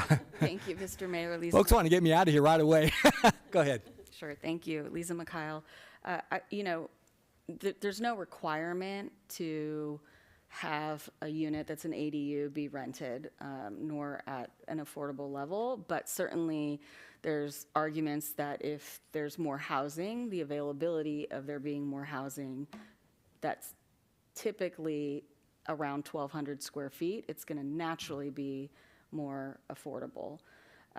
There's potentially arguments that if you have ADUs that are closer to transit areas, that they tend to lend themselves to more of the service industry, and people are more likely to complement their monthly mortgage and everything with having an additional income through an ADU. So, there's no real requirement, but I think through this modified ADU ordinance, we're making it easier for the public to understand, easier for staff to understand and implement, and hopefully through that mechanism, it's easier for people to build. I think also with this exceptional revision to the utilities and not requiring people to have an additional lateral is very big. We found through just even the short time I've been here that the permits were held up, particularly for going back and forth on adding a new extension. And so we do think that will streamline it and result hopefully in more construction. And as Ms. Stevenson said, there are quite a few programs out there to help individuals build these units. And so we can help educate the public on the availability of those types of programs. All right. Mr. Walsh, someone said that this ordinance is unconstitutional. I understand. I think there are probably thresholds of the amount of money spent on a project that lead to other things. I think that's common. But what say you on the nexus issue? Right. So I don't really see this as a nexus issue per se. So the way I see it really is that there's already an obligation in our code that folks maintain the sewer laterals are private. They're privately owned, and there's an obligation in our code to maintain them to a certain level of quality, to ensure they're working, to make sure they're not affecting our system by having things leach into their pipes and then leaching into our system, affecting the operations of both our water and our sewer system.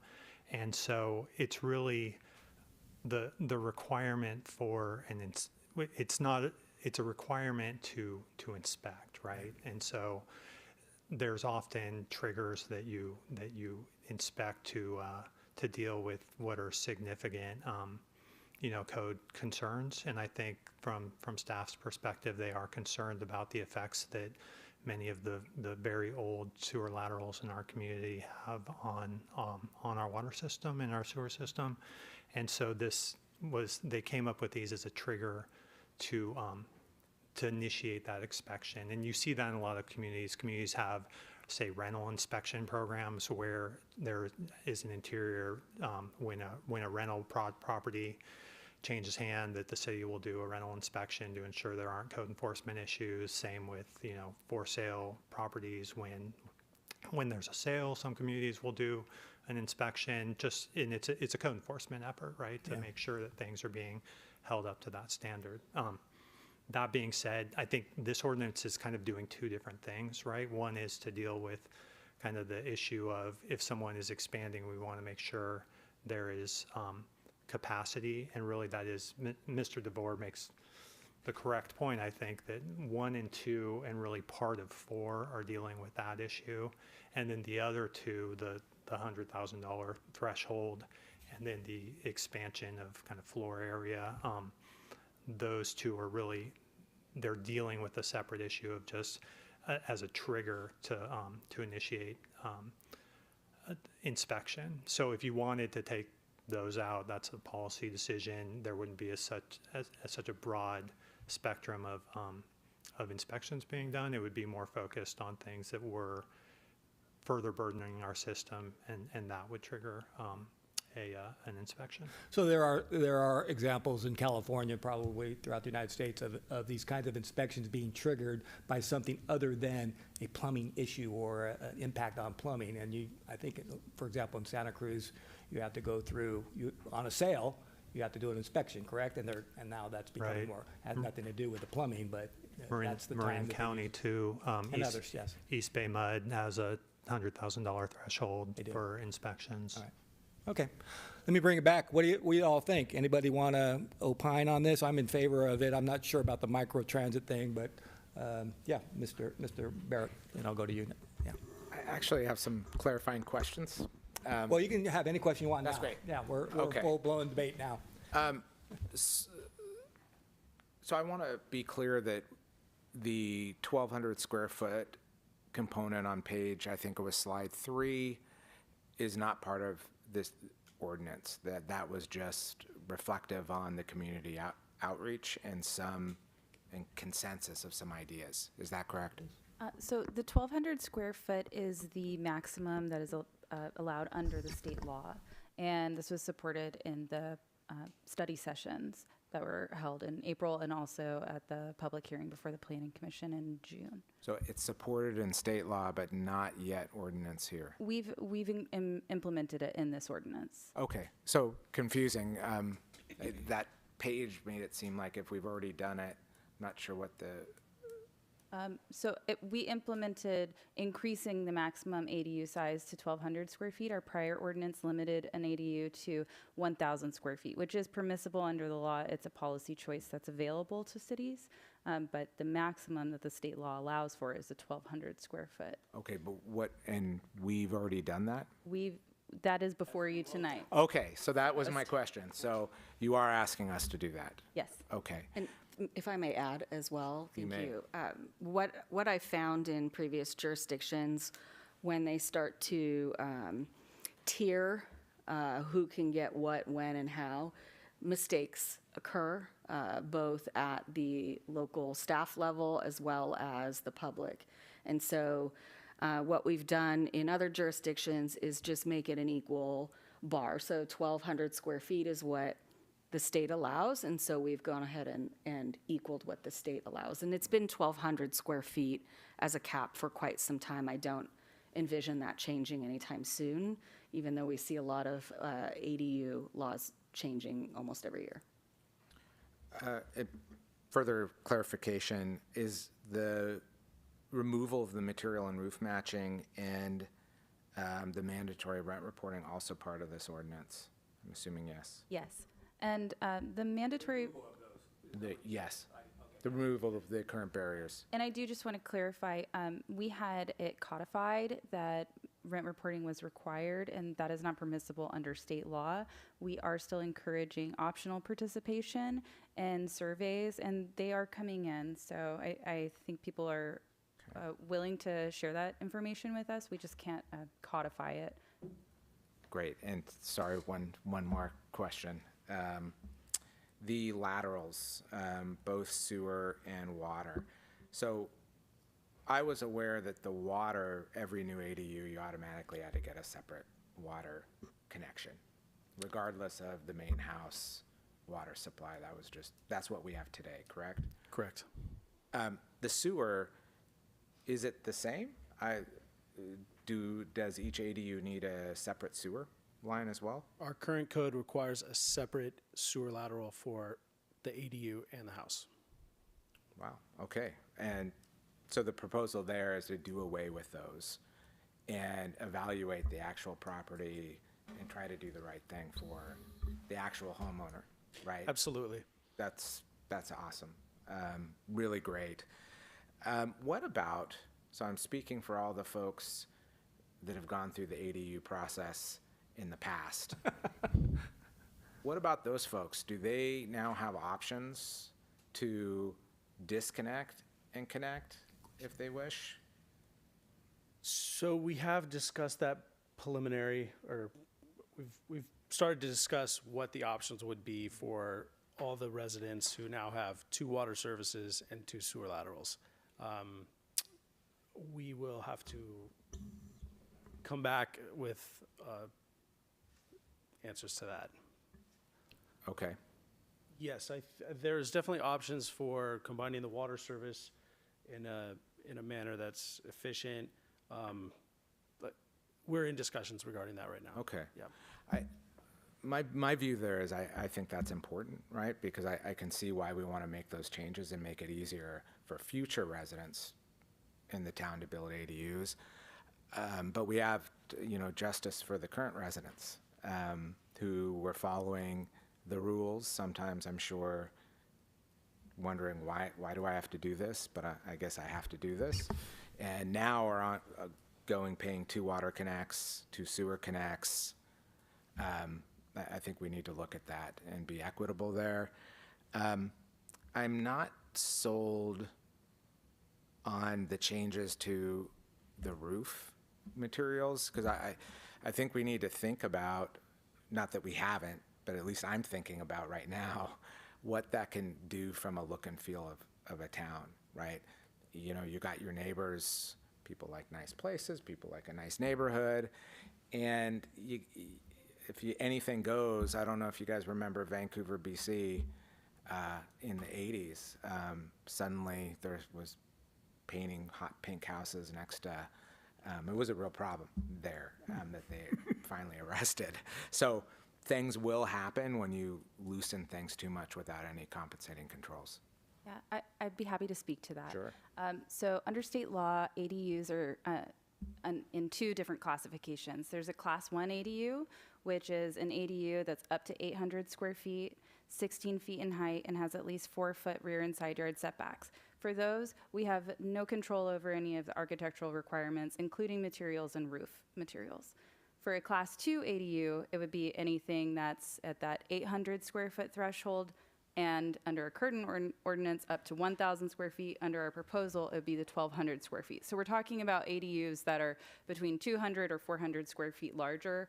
That's when we have the option to have some more control over architectural requirements. This goes back to Director Mikhail's point, where when we start tiering things, we get into more complications. It's harder to streamline things. You've got a neighbor who's got an 800 square foot. They didn't have to have roof matching requirements. You want to have an 801 square foot. Now you've got roof matching requirements. It's a bit more complicated. So in some ways, the architectural standards ship has already sailed for the majority of ADUs, which do come in as Class 1 ADUs. I'll just supplement also. We have seen some of these concerns of inequity, basically, when you've got one neighbor who has the ability to do something and right next door, just because of a minor increase in floor area or square footage, that they have a different set of standards. And again, back to application of efficiency and being correct in your application. There's nothing, that we like less than having mistakes happen. So we don't like to have that happen, and it does happen when there's different variations of code to apply. So that's our personal professional opinion, but it's again at the pleasure of the council. And what do we think of the size increase? 1,200 square feet. It seems like less than ADU and more of a smaller single-family home. To me, that's a big space. I don't know. All right. Open to you. The Vice Mayor has a thought on that. I have to do my job here. Let's have a conversation. Okay. Have a thought. Well, first I did want to say that just the $100,000 water sewer trigger does feel a little blunt and like it will be quickly very little money. But on the, it does feel like a big 1,200 square feet, like a home. And so I wondered, is there, especially with the roof height, and it does start getting into tiers, but I wondered if something is bigger, above 800 square feet, and you want to do the higher roof, could you do that if it's deed restricted in some way, or you know that there are renters there, or maybe that gets too crazy. Oh, and that last point is, when you talk about, are they really going to be rented? How, is there a way to count family in there, as what, you know, a different generation as a renter? Those are my. Yeah, families included as a renter if they qualify, right? Yes, and I'll highlight where I believe the state's coming from in these amendments, that, we see a lot of new law and legislation coming forward for housing. They want more housing, and they want it for families and people to hopefully have more affordable units. Certainly, the difference between 800 square feet and 1,200 square feet is not the same as 800 and 2,000. And so, the state has had 1,200 square feet for over a decade now as a standard. If the city desires to limit that square footage, they can, as long as it's consistent with state law. And again, it's at the pleasure of the council.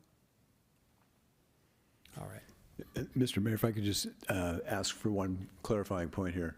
Councilmember Barrick asked about the water and sewer laterals, whether it's required to have two. And I think the correct answer is that you must have individual water laterals. The code does also say that you must have individual sewer laterals, although you can reduce that and share a common lateral in those cases where you demonstrate that you have adequate sewer service. Isn't that correct? Thank you. That was that was where my brain was before. Thank you. All right, any other comments from Ms. Badarotto, of course? Thank you. I just want to kind of make maybe a comment regarding the 1,200 square foot ADU. And maybe this is a clarifying question, but from what I understand, obviously there are setback requirements, things of that nature. So you're not going to have a 1,200 square foot ADU on a quarter-acre property. That's where you're going to have maybe like an 800 to 1,000 whatever square foot, not necessarily a 1,200 square foot second home on a small property within city limits. So if the council approves, the increase to the 1,200 square feet consistent with state law's allowance, the setbacks are 4 feet, and that's for any ADU, regardless of it being 800 square feet, 200 square feet, or 1,200. Can I follow up on that? So for the Class 2 ADUs, maybe I should start. Class 1 ADUs cannot be limited by floor area or lot coverage, but anything that's beyond 800 square feet, we can look at that additional, whatever the nexus is beyond the 800 square feet as it applies to the floor area lot coverage for the site.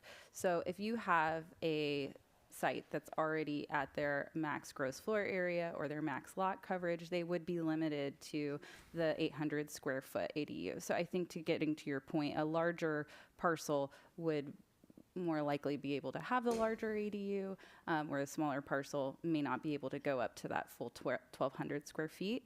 But in no case can we deny anything smaller than 800 square feet, and in no case can we limit the max ADU cap to anything less than 1,000. All right. I do appreciate all of your clarifications. You know the subject matter very well, all of you, so I'm impressed. Vice Mayor.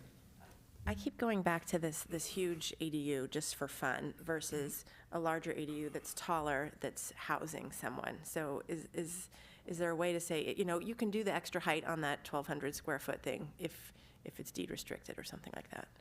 So our zoning ordinance differentiates, for the example of pool house, it differentiates between an accessory structure and a dwelling unit, as does the building code. So if somebody comes in and they want an approval of an accessory dwelling unit, they're applying for an accessory dwelling unit, and they'd be subject to those rules and zoning standards. If they're applying for a pool house and not an accessory dwelling unit, they'd be subject to our accessory structure zoning development standards. There's still no requirement that anyone lives there, and that would have to do with deed restriction, sort of? That's just gets correct, complicated. and I would say that's a complicated avenue to go into. I think I do want to point out that we are required under our housing element to comply with the state law, and one of our programs is to update this ordinance. If the council desired, we could look at, from a policy decision, future considerations of deed restrictions, but I'm not sure if council has anything to add. Are you saying in terms of somebody actually living there? And Seems like, well, okay, if it's bigger and you want the extra height, you have to have someone living there. I see how complicated, right, it sounds really right. simple until you actually, and I would say, I'm not sure if you could do that for that. I can tell you as a practical matter, it's not realistic. All right. Why don't you bring back that recommendation slide, and then we can continue the talking. I think, yeah, go ahead. Thank you, Mr. Mayor. I just wanted to add one point of clarification, and it came through some of your line of questioning around the public transit and some uncertainties. There were two inclusions in the staff's alternative, which was the Vine Shuttle as well as the Vine Transit. They're different.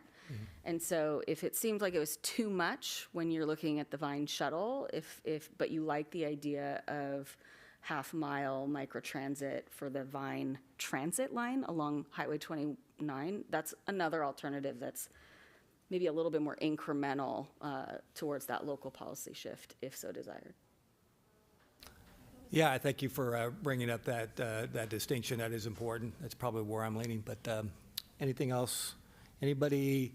First of all, are we at a point where we can make a motion one way or another, or are we still needing more clarification and maybe suggested recommendation changes? I'm satisfied with some of the answers. I brought up some good points, Mr. Barrick. I think most of them satisfied me. I'm not a big fan of this micro transit policy, but I would be okay with the sort of the toned down version of a public transit, close to Highway 29, an actual place where folks get on a bus, even though that may not be the reality in our community. The other thing just seems very bizarre, but Ms. Patarotto, you had something? Yes. I'm not sure if I feel like there is some verbiage maybe that we wanted to have changed as far as the $100,000, what was going to be necessary to pull that trigger for those inspections, maybe the uniformity as far as roof height. At least I would like to look into that. I don't know if maybe another option might be just throwing this out there. If some of us are comfortable with the half a mile, some of us are comfortable with more of like a mile. Maybe we start with a half a mile, see how that goes, and then increase it, or should we just go for it into the full throttle city? But I think those are my, yes, please. Thank you, through the mayor. Just want to note, it sounds like the 100,000 notation under the sewer and water considerations are of concern to several people. Staff's not married to that, and we've been discussing, and it would be acceptable if the council desired to not include section 13.2075D3, or where's the other one? 1304.075B3. All right. And I don't know that I want to jump around too much on this, but if you were going to do that, I would probably also amend B4 and E4 to solely refer to the development of an ADU, because the expansion floor area is arguably even broader than the 100,000. Yep. So that's an option, and that would basically be consistent with what Mr. DeVore was recommending. All right. We're getting all these issues resolved right here as we speak, Mr. Barrick. Mr. Barrick is thrilled by the whole thing. Mr. Barrick is wanting to get a rebate for all the work he did on his ADU. This is not accurate, for the record. All right. Anyone else, anyone ready to make a motion? I think we have some of those clarifications. You can add some of the points that were made by the staff, that they're not married to some of these points. What do you think? Anybody? Do you? Okay. But I don't know, can you make it, and I'll say that, or can? Yeah. We want the green box with part of the blue box. Yeah. So English. And we so I definitely know want what the I'm gold voting box. for. So I think we could take, I think what the council should do is take the ADU one first and then go on, and I think you could make a motion on the second two after that. But as to the ADU one, is there anything that you would like to, why don't you describe what you would like to change the staff's recommendation, and then I'll see if I can help fashion a motion on that. Okay, so I thought what we heard was removing the $100,000 and the. no, So that's as one. to, the second two. Okay, second. Well, I'm I sorry, might- did we choose which, So I think, Vice Mayor, I think not the best person for you're right. I think the issues you've been discussing is, like the changes to the ordinance, and it seems like the questions are, we're at 1,000 square feet, should we move up to 1,200 square feet, consistent with state law? And then the matter around the microtransit that would, if, depending on how you view it, permit 2 extra feet for properties that are subject or have ability to access that microtransit, wherever you might draw that line. 200, yeah. Okay, well, let's just try that and see what happens. So I would like to make a motion to, oh my God. You can introduce and waive first reading. You can Okay, skip that's the first exactly part. it. Okay. To introduce and waive the first reading of the micro-transit alternative and schedule the selected ordinance for the second reading on September 8th.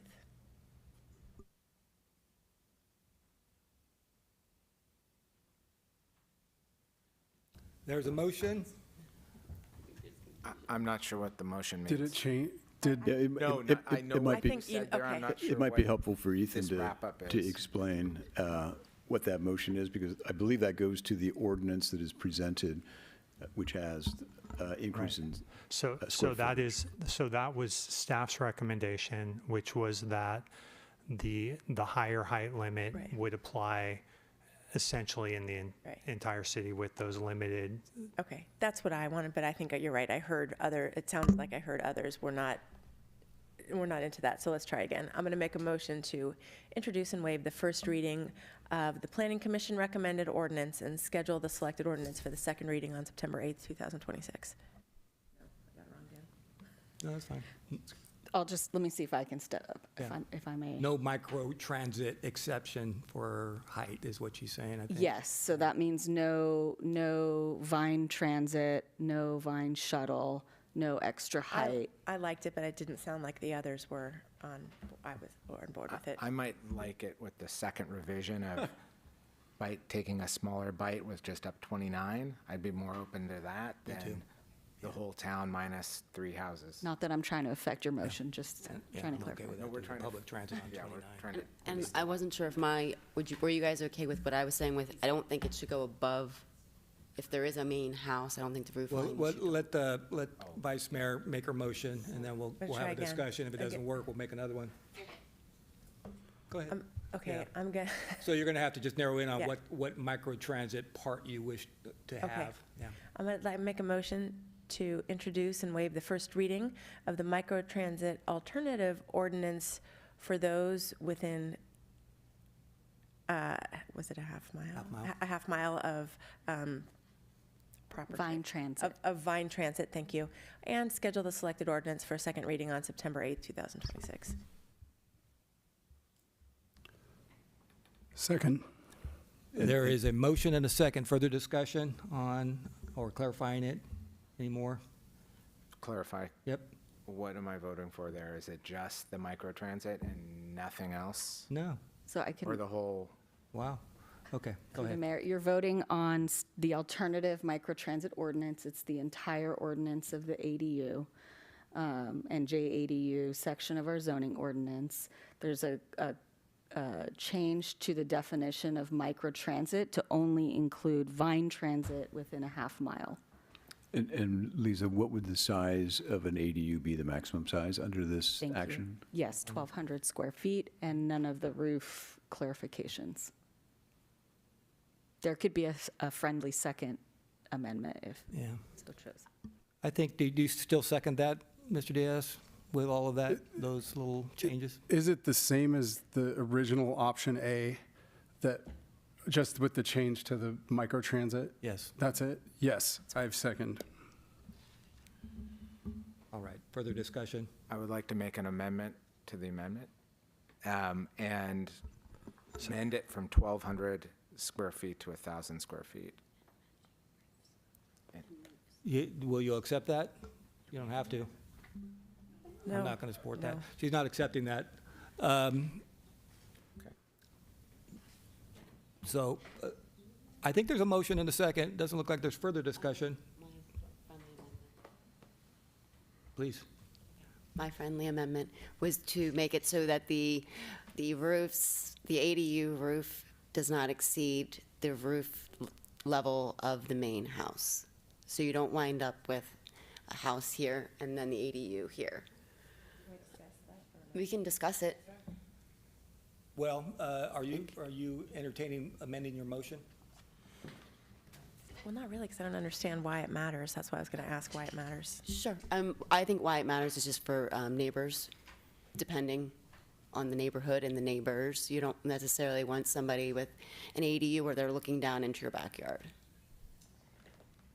So I guess, even though I appreciate how friendly it was, I'm going to say no, because I see this as just important to affordable housing, and so that's why I would prefer to stick with it with the actual motion that I made.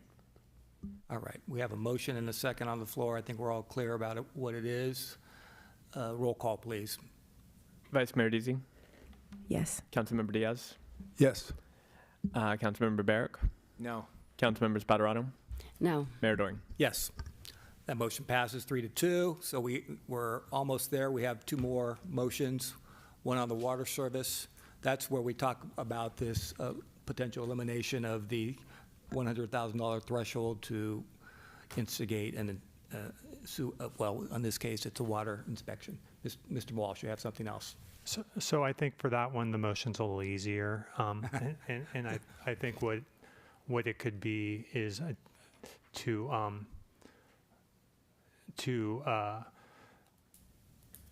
introduce and waive the first reading for both ordinances with the amendments that for the water service ordinance, you would delete section 13.20.075 and you would amend subsection E4 to solely reference development of an attached ADU, and then make those same amendments to section, on the second ordinance, the sewer lateral ordinance, to section 13.04.075.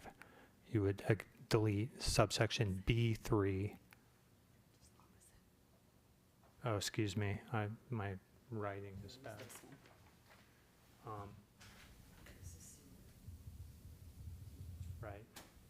Right.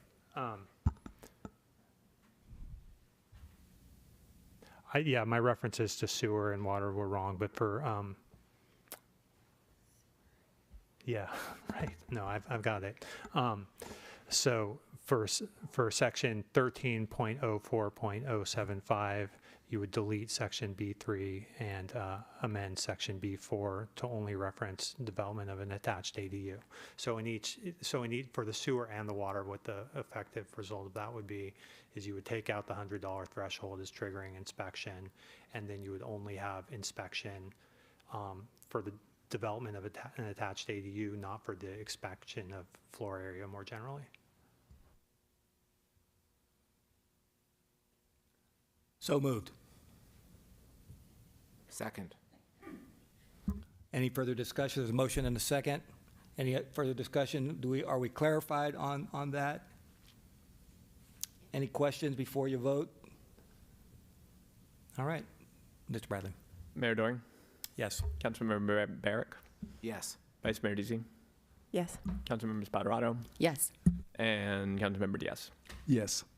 All right. Congratulations. We got through it. Good job, everybody. Excellent. Good for the community.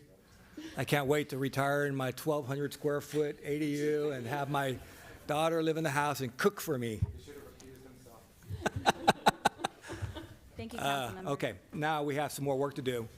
Are we all, we have to call the staff for the Unified School District to turn on the air conditioning. I know I have a suit and tie on, it's probably not helping. All right, we're gonna move along, we have to get going here. Let me get my bearings straight. Good work, good discussion on that. Thank you for the public participation. All right. So I think we're moving to item We have to- 13.1, new business. We are, and thank you, Mr. McCann. We'll Sure. go right there. Okay. This is the appointment of Susan Casey as interim director of the Administrative Services Treasurer. Yes, sir. Mr. So, McCann. inasmuch as we had cupcakes earlier, we can't turn back, and we need to recognize that our Administrative Services Director will be leaving us at the end of this month, and we have great need to have some professional help in the areas where Mandy has provided such good service. Fortunately, we've been able to find a professional who has experience very much in line with the types of things that we do. In fact, she has direct experience with some of our computer programs and different platforms, which is very, very helpful. You'll see that Susan Casey, the individual that we are recommending, has broad experience with a number of different cities in the North Bay, larger cities, a bit larger than St. Helena, but in the scheme of things, smaller cities, and so that's an important experience that she brings. Lots and lots of experience with different aspects of financial management that we come into contact every day. So I think she'd be a very good interim person for us. She is a retired annuitant, and so you're familiar with that protocol. What I can tell you is it's quite rigid. We've had some back and forth with the folks at CalPERS to ensure that we're moving forward correctly with Ms. Casey, both for her benefit as well as for the city's benefit. And our city attorney's office has worked very, very hard over the last 3 or 4 or 5 days to help us move this forward. It's been a very quick process, and Ethan's colleague has done a marvelous job to help us get things consistent with CalPERS law. In fact, we're just working on this today to make sure it's correct. We ended up with some revised documents which we presented to the council and put up on our website. And I'll have Ethan maybe just walk through that. It can be a little bit confusing, but I think we have a pretty clear conclusion. From my standpoint, I urge you to take action to appoint Ms. Casey, and I think Ethan can make sure that if you do that, we do it correctly. So Ethan, can you explain what you think we need to do here? Sure, I will do it very briefly. As Mr. McCann mentioned, when you hire a retired annuitant, there are fairly strict rules that apply, and procedures that you have to follow to ensure that you are not jeopardizing essentially their retirement income. And one of those is as part of the process. When you hire them, you're supposed to concurrently initiate the recruitment for the position that they are assuming. The challenge that we have here is that, as we'll cover in the next item, the city is looking to do somewhat of a reorganization where we want to replace the Administrative Services Director position with with 2 separate positions for Director of Finance and for HR IT officer. And so that presents some challenges in terms of complying with the CalPERS rules. So my colleague, who specializes in working on CalPERS issues, reached out to CalPERS and has been working to ensure that we essentially document what we're doing. They understood kind of the direction in which the city is going, and that there is some benefit to that, and it didn't make sense to go through their kind of somewhat rigid requirements to the letter. And so so they essentially asked that we document our recruitment and reorganization efforts through the staff materials. So my colleague Isabel worked on that and put things together, vetted those with CalPERS, and so those are the revised items that you have before you. They don't substantively change what we're doing with bringing on Ms. Casey, but they are intended to ensure that we are complying with the CalPERS rules and make sure everyone's on the straight and narrow. So if there's any questions, I'm happy to respond to those. Any initial questions? Let me open it up for public comment. Invite public comment on the matter. Seeing no one run to the podium, I'll close public comment, bring it back. Any discussion? Seems fairly straightforward. I guess the only thing I would say is there, it says no fiscal impact. I guess there would be a fiscal impact to a certain degree. Downward, I would say, not up. Let's see. No, actually, I think from our budgeted standpoint, so Oh, it's the same. the position is budgeted, this would be at the same level. In fact, I guess you are correct. We would have some savings because the benefits are not there. Salary is one thing, benefits are not paid, so we would have some savings. That's why we're keeping you around until, when is your 960? And Mr. McCann? All right. I don't think there's any controversy here. Anyone want to make a motion? I'll make a motion Please. to adopt the resolution. Second. There's a motion, a second by Barrick and Spataro. Councilmember Barrick? Yes. Councilmember Spataro? Yes. Councilmember Diaz? Yes. Vice Mayor Deasy? Yes. Mayor Doing? Yes. I can't thank you enough. Welcome. All right. Okay, so do you think we should proceed in the order that we're set, Mr. McCann, in terms of the two? Do you think we can finish both of them? I think so, yes. Okay, I wanted to leave more time for 13.2, but we'll go there now. Great. Thank you, Mr. Mayor and council members. I'll just point out that this item, which relates to... I meant 13.3, actually. We have enough time to address the vacancy issue, I guess. I'm sorry, I wasn't clear there. You think we have enough time to get to the last item? I believe we do. Okay, we'll go but I'm for it. happy to take 13. No, that's fine. Let's just go for it. I Okay. trust, yeah, that's Yeah. fine. So 13.2, which is the interim strategic plan related to the Blackberg Group report. I'll note that we've got 3 comments that came in as part of the public comment period.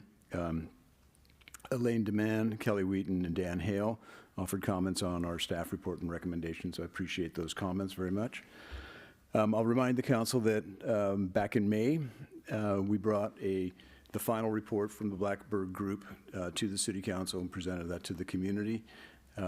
We offered a variety of observations and thoughts and suggested that we'd come back in a couple of months, sometime in August, with a preliminary implementation plan for your consideration, and that's what we're doing here tonight. We've looked at this and have developed an approach that's kind of a 2-step approach. One is sort of an interim action, and then the subsequent one would be early next year, which would be an approach to develop a long-term strategic plan. The interim plan is intended to address existing needs, immediate needs, and to seize opportunities that I think are before us, to do much assessment and developing inventories, to create a foundational work plan and a foundational trove, really, of information. That information will be a jump-off spot for long-term strategic planning by City Council and staff in future. We'll also use that inventory and assessment to determine what we need to do immediately with respect to a number of our systems and different controls. There's no doubt that there's change in the air. The City Council has an election coming up. We'll have potentially 3 new members. We'll certainly have at least 1 new member of the council. The city manager, the council will select a new city manager, and we'll also have a new administrative services director or finance director in the not-too-distant future. This report and our recommendations build on the Blackbird Group's report, and we find that there is much in that report that is good. There are a number of areas that we had disagreed with, or a number of areas that we thought weren't appropriate for us, perhaps at this time, but there's much in there that is constructive and good and appropriate for an organization like us, and in fact for our organization. And so we strongly propose that we move forward. There's been just a ton of work done by our staff over the last year around Blackbird. So participation in Blackbird, responding to Blackbird, and then in the last 6 months or so, there's been just a lot of very good work by our staff, especially on the executive team. Knowing that we were developing this plan, I brought the staff together, and we had a number of discussions about my thoughts about what we could do, what we should do, what we should explore. I put together a little subcommittee of the executive team, which included John Sorensen, our fire chief, Joe Leach, our public works director, and Andrew Bradley, the utility player who's involved in almost everything, it seems like. And they all did a great job in taking ideas that I had and suggestions and a sort of a theme and framework and turning it into the document that you see tonight. I particularly want to thank Andrew. He's done a fantastic job pulling this together. A lot of the things you see here are ideas that he came up with or ideas that he developed from a kernel that perhaps I planted. But it's really good work, so I really appreciate it. I'd like to run through some slides to talk a little bit about this.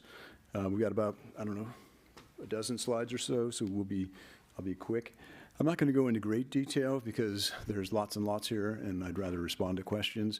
But I will say that we tried to be complete and anticipate some of the concerns or areas of interest that you all might have, and so hopefully we've captured those things. I'll also touch on some costs toward the end of this, and then we can respond to, or I'll respond to questions. So, in the Blackbird report, they talked about quite a bit about strategic planning, the need for a North Star to be centered, and the need for the City Council to develop a strategic plan. We don't have a plan. We have lots of plans, but we don't have a plan. And so we hope to help to develop ideas and resources and data that will help us develop that strategic plan in future. That's for the future council. This is really sort of a temporary approach that is getting us in the right direction. Next slide. I see this as really a 3-phase approach, which is the beginning with the foundational interim plan. That's where we will take Blackbird suggestions about looking at standard operating procedures, SOPs, looking at different systems and financial controls, best practices, to really inventory what we have, because we have quite a few of those, but we know that we probably have gaps too. So we want to look at what we have, collect those things, so that they're not siloed and so that they're readily available to all of the staff, but then also have some consultant help that can help us identify where we're missing best practices, where we have gaps. There was discussion in the Blackbird work around the potential for fraud, waste, and abuse. They were careful to say that they don't believe there is any, but there's potential because there may be some systems or practices that are missing. So we want to engage with a consultant who specializes in fraud, waste, and abuse. We already have some proposals from them to take a look at our practices and give us their observations and their recommendations to strengthen our system. There'll be a variety of other activities in that first foundational period. You'll see up there that it talks about executing water quality priority initiatives. That's directly to the discolored water that we continue to experience in the community. To me, that needs to be project number one to address that condition. And we need to develop initiatives and data so that we can develop a series, I think, of recommendations to address the source and the continuing presence of discolored water. So that jumps right to the top. Government transition, I mentioned the elections that are coming, and then also just the transitions that are happening at the staff level. Then ultimately, the long-term strategic plan would be the third phase of the development. Next slide. We see that there are half a dozen goals that I think are practical for this interim period. And so systems and procedures are the first, and that's about, again, the SOPs, the systems, the financial controls, those points. Next slide, and actually you can go to the one after it. Go ahead. Keep going. Great. Organizational structure. This is where we talk about strategic hires and changing some of our organization. There's been conversation around this over the years. We've had some experiment with some of this over the years. We've gone back and forth. My own view is that this is an area I think that Blackburg was right on, that there are some areas where we could be more efficient, we could provide better customer service, we could provide better internal service. Most of these are sort of free. It's just shifting stuff around. There may be some support that's necessary, but I can just quickly tell you that administrative services, the work that Mandy Kellogg has been doing, is administrative services. So it's finance, it's HR, it's IT, and then it's anything else that I can dump on somebody who's capable. That makes it very, very difficult. So my suggestion is that we simplify things. We have finance. They do finance. And we have human resources, and we have IT. Risk management falls in there as well, but that's a much limited thing for us. But HR was a strong recommendation from the Blackburg report for a variety of reasons. HR is important. Our staff desires that. They really do. But it also has talent training that we don't do a great job at. So this would be an opportunity to really look at how we develop talent, how we keep talent, how we train folks for our own particular needs. So the HR role is extremely important. IT, super important. We struggle with information technology. We've got a consultant who does a great job of sort of fixing things and plugging things in and unplugging things. That's great, but we need a strategy. We don't have anyone who can strategize for us, so that's what this would bring us. Community services, this is an experiment that was started a few years ago looking at the recreation department and the library department and the opportunity to combine those, thinking that there might be some synergy. I think that there's probably greater strengths by returning them to their previous condition where they were our independent departments, and so that's what this suggests, to dislocate them and have an independent recreation department and an independent library. And then in the Public Works Department, we have a number of divisions. One of the divisions is park maintenance. And my suggestion here is that we move the park maintenance, and I see this as sort of a pilot to see how this works, but to move the park maintenance division from Public Works to Recreation. So it's truly a Parks and Recreation Department. The folks who are responsible for programming are also responsible for maintenance, and they have direct control over that. It's been a topic that I think has been discussed at our Parks and Recreation Commission. Both the community services, the library and recreation, And then the parks and recreation are things that you can see in different towns are done different ways. And so there's no right or wrong. It's really what works for us. I think this is a good opportunity to explore an alternate and see if that's better. Public Works, I think that we really need to focus and provide support so that we can get the things done at a pace and at a degree of thoroughness that the community desires. We have a lot of projects. You heard from Mario Traversa tonight. He carries a tremendous load of projects. We, I think, need to have a division within Public Works that is focused exclusively on projects. So a CIP division, and then similarly, we have the other side of the house, if you will, that is operations, and so that's what most folks typically think of as Public Works, road work and sewer work and storm drain work, park work too, in most cases. So I think we need to separate those and have a division chief over operations. We've had that in the past. This would be more focused. It would include a greater role in water and wastewater matters as well, so all of those operations would be there. My own view is that both of these need a very qualified individual to lead them, because it's not just the basic stuff, it's more like how do we solve things. And so water, I talked about the discolored water, that's a part of it. So we need someone who has the capability to understand those problems and identify solutions and alternatives and anticipate the issues that come up with those things, from communication to solutions.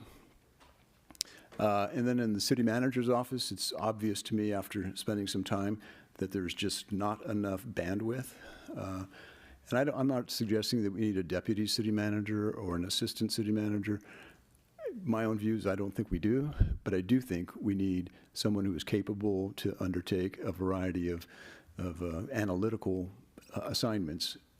I don't know that we have the need for a full-time person in that capacity in the city manager's office. I think in the city, we do. There's plenty of issues in the different departments. I would see this as kind of a utility player, someone who can sit in my corner, but be assigned out to work on something in the library or the Public Works Department or elsewhere, and then also do some things for me, which would be great. Next slide.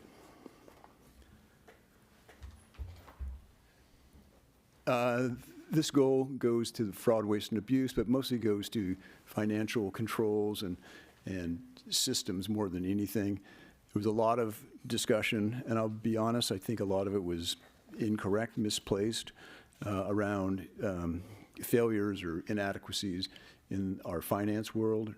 We actually have a lot of protections and proper practices. Some of them maybe aren't fully implemented, or some of them may not be fully transparent. So I think we need to examine those, and that's what this goal is about, looking at all of our different financial practices, our reporting schedules, transparency around some of those things, just making sure that data and the studies and the reports that we do are available to the public, but also that the best practices around internal controls and systems are also in place. And so a lot of this is examination again, and then action based on what those examinations reveal. Next one. CIP and infrastructure. This then again goes to the discolored water. You'll see that repeatedly in our goals, and you'll see it at the very top. I just really think we need to focus a lot and get this thing resolved. And then also just a better job of reporting on what we're doing, the progress that we're making. There's a lot of different projects going on, and I just don't think that, it's not a need to brag, but it's just to share that we're getting stuff done, both from enterprise capital projects, so water and wastewater, to general fund. There's a lot going on. We should share that with the community, and we need to do a better job of coordinating and communicating. Preventive maintenance is an area too that had a lot of focus in the Blackburger report. There's no doubt that we can do a better job of tracking a variety of maintenance needs so that we're less reactive and more proactive, that we're better informed about things, we get things on a proper schedule and cycle so we can repair them before they go bad at night. And then just a better practice of reporting communicating and reporting on our various infrastructure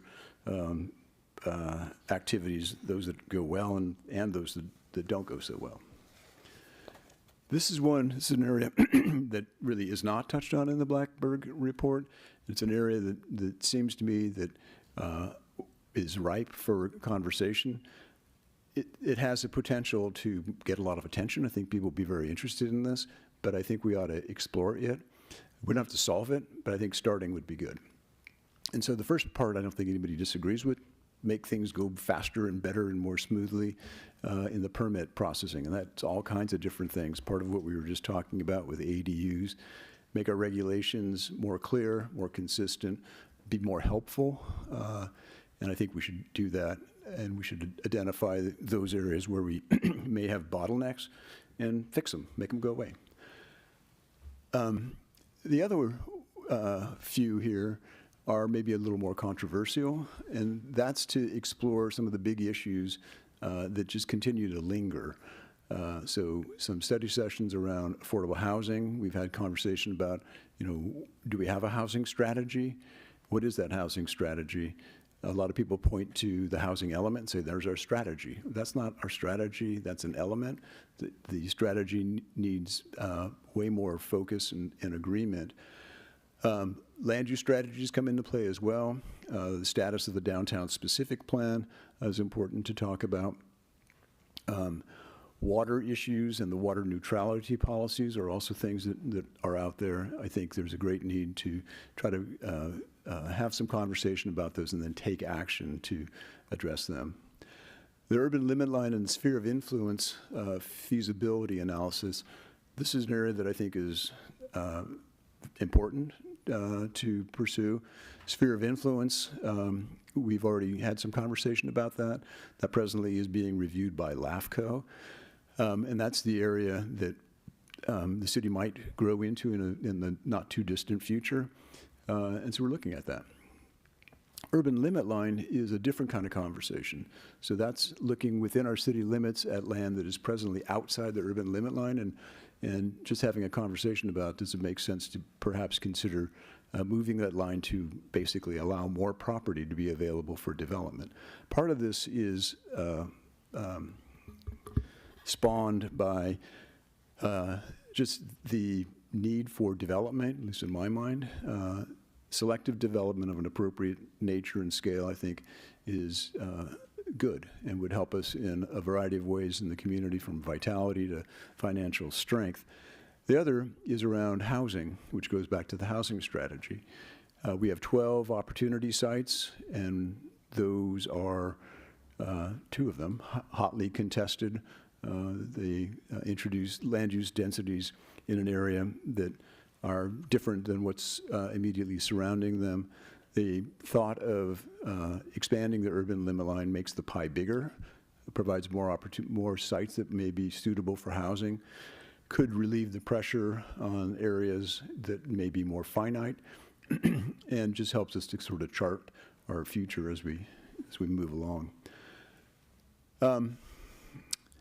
I don't know what the last one's about, so we'll skip that for now. How about number 6? And then this is about standards and services. This is just really about engagement with the community and practices. Again, Blackburg touched on this. I hear from folks in the community that, communication isn't as great as it should be. It's not as quick. People may not be as responsive as they should be. So this is just doing, what I think is just good practices, establishing very clear protocols and timelines and expectations for communication. The other part, though, is the engagement expectations, and that's like, how do we engage with people? What's our attitude? And we should establish an attitude of respect, friendliness, helpfulness, trying to solve problems as opposed to just saying, here's what the code says, but being very proactive. And that's up and down the line. My conversations with staff indicates to me that they're hungry for that, to have that empowerment and to have the confidence that they're moving forward with pursuing the expectations that have been laid out for them. I think if we can do that, that would be very positive. And then different dashboards to reflect the performance, the actual goals that we have, the performance that we're achieving, where we stand, just so we can actually measure things. We can talk about it, but we want to measure things to be able to demonstrate what that is. And then resident engagement, this is an idea that the mayor and I have kicked around a bit, and that's like to actually get out into the community, have conversations with people, not just here, but to actually have engagement. I think Mr. Park raised that in his communication about let's have, communication, sit around our table so you can have, town hall meetings or neighborhood meetings. There's a lot of issues that people would like to share thoughts with, and that's really what this part's about. But it all goes into an idea of standards and services, how we communicate, how we engage with the community. Any more here, Andrew? That kind of restates what is outlined in the report, just about timing, whatnot. Sorry, I'm almost done. Last one, I hope? Yes, look at that. Questions? So that's it in a big nutshell.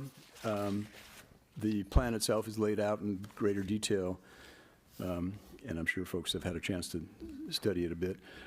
What would be great would be if you can work your way through and adopt this, or give me a thumbs up so we can move forward, particularly around the reorganization ideas and some key hires, because we would like to move forward quickly. Some of these are more important, more timely, more urgent, frankly, than others. I can also say that from a budget standpoint, most of the reorganization ideas are cost neutral, because we already have budgeted positions, folks in those positions in some cases. Some of the positions are vacant. We would change some of them, and we'd just be able to move funds around. There are 2 positions that would be additions. That's the HR director and the management analyst. And then the consultant costs are a little unknown because we haven't scoped that out or we haven't gotten proposals, but just sort of a educated estimate probably puts additional costs around $250,000 to maybe $500,000, $525,000, depending on where salaries fall out and what those contracts might cost. We don't have to do all of that. Those things which are not budgeted, I would, of course, bring back, and we can have conversation about those. And as we press forward, we'll be reporting back on progress and actions and whatnot. That's it. All right. Thank you for that very interesting presentation. I know you've given a lot of thought about it. Let me ask a question so that we have some clarification for the community. So the Blackburg report suggests that we do some strategic planning, and really that's more community-based, right? So sort of visioning who do we want to be, who are we, who do we want to be, where are we going, that kind of engagement, two-way engagement with the community. So I think Mr. Hale raised a point about, how we seem to be moving in parts of this. They look very internal, probably necessary within the city council, the city manager form of government. Those are a lot of decisions that the city manager would make. It just seems like, and I support it, by the way, but it seems like parts of it maybe are more, hey, we need to hear from the community first. So, and maybe it's just an evolution of how we get there. And it seems like you've laid it out. You said interim. What is your response to that? I think there's some merit to the criticism, but I also think that there's some need to move forward in these areas. But also keep in mind that we at some point really need to hear from our community on the big picture of where we want to be. You talked Sure. about study sessions. Those are more finite areas of the city government, like water or housing, those kinds of things. Talk a little bit Sure. about the distinction, I guess, and what your plan is maybe for 7-8 months from now. Yeah. So I think part of it is internal stuff. And so it's gathering data about standard operating procedures and financial controls and processes and all of that. So that's internal, how to make ourselves more knowledgeable about what we're already doing, what we're not doing, improving that, making the machine work better. That's internal stuff. Another part which I find more internal is the reorganization. So that's like, how do we do stuff? And so that's moving things around. Folks may have an opinion about that, and I would welcome it. I've heard opinions too, which sort of influenced this. And so I think it reflects a lot from the community. I'm sure there are folks who have different opinions, like you got it wrong, or I didn't go far enough, or I didn't think about this. I'm open to that too. Some of the other things, though, I do agree, they're bigger. And so should we move the urban limit line? That's a big thing. You know, what's our housing strategy? That's a big thing. And so I do think that those will just sort of, they'll work themselves out. So if the council says, yes, we're not afraid to have that conversation, let's start it, then we'll start it. And we'll figure out what the elements are to have a conversation in a, you know, comprehensive, complete, welcoming, open session. So it's, you know, everybody gets to put their 2 cents worth in. So maybe I see a little bit different, that I don't think we're locking anybody out of that conversation. I expect that we will be actively including people, and even if we're not, I've come to learn that people want to be included, and they get included, so they will be included. So, you know, we're going into it, I think, with our eyes open on that.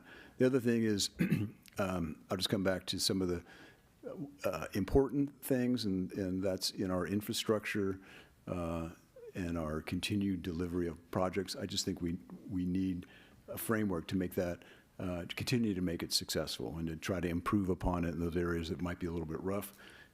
You know, we can help get somebody, I hope, who can help us scope things more completely, so we're doing things, you know, one time, not 2 or 3 times, with amendments and whatnot. Right, thank you for that. Other clarifying questions as we get late into the night? Let me open it for public comment. And I want to mention that we did, I think you may have mentioned this, we have received public comment from Elaine DeMann, Kelly Wheaton, Daniel Hale. There may be more, but those are the 3 I've read. Public comment? Yep, welcome.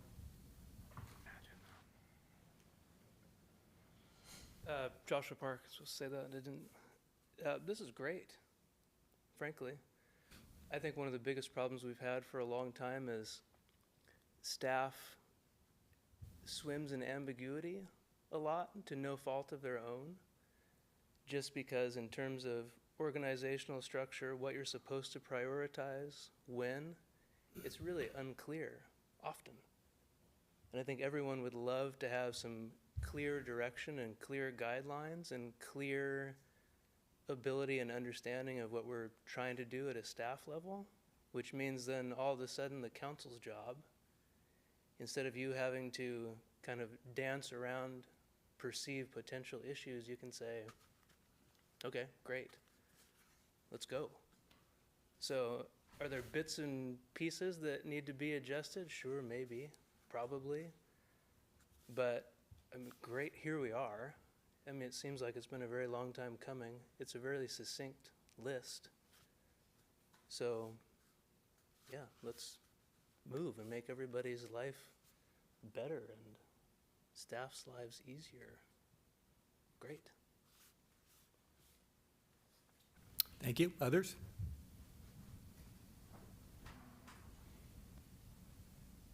Hi, I'm Deanna Griffin. I'm a resident of St. Helena and also the director of Friends and Foundation that benefits your public library. I do want to thank all of the staff, all of the council, all of the past long-suffering residents, and everyone for the efforts that culminate in this proposal. This is an interim. It's not final. It's not even super specific in lots of ways. But my hope is that those of you here on council can consider it and think about which elements are things that you could rapidly move forward on. As Joshua just said, there's unlikely to be agreement about everything, but perhaps you can come to some agreements about elements that can more hastily have the vision of this crew, this team, our city, yourselves, come to fruition to greater facilitation of ease, efficiency, and effectiveness, which is what we're all hoping for in this city. I'll specifically say that it has been an exciting ride to be on the experimental community services opportunity, and Jim, you pointed out that yes, many cities around our county and our country, our state, use lots of different models. But looking at how when cooperative, empowered individuals who are leading their function areas are also empowered to work together, some of the synergies or efficiencies that once had been touted as needing another level of management to facilitate may or may not be requiring that kind of oversight. So I just want to say thanks, and please consider the things that can move forward to move forward fast. Thank you. Thank you.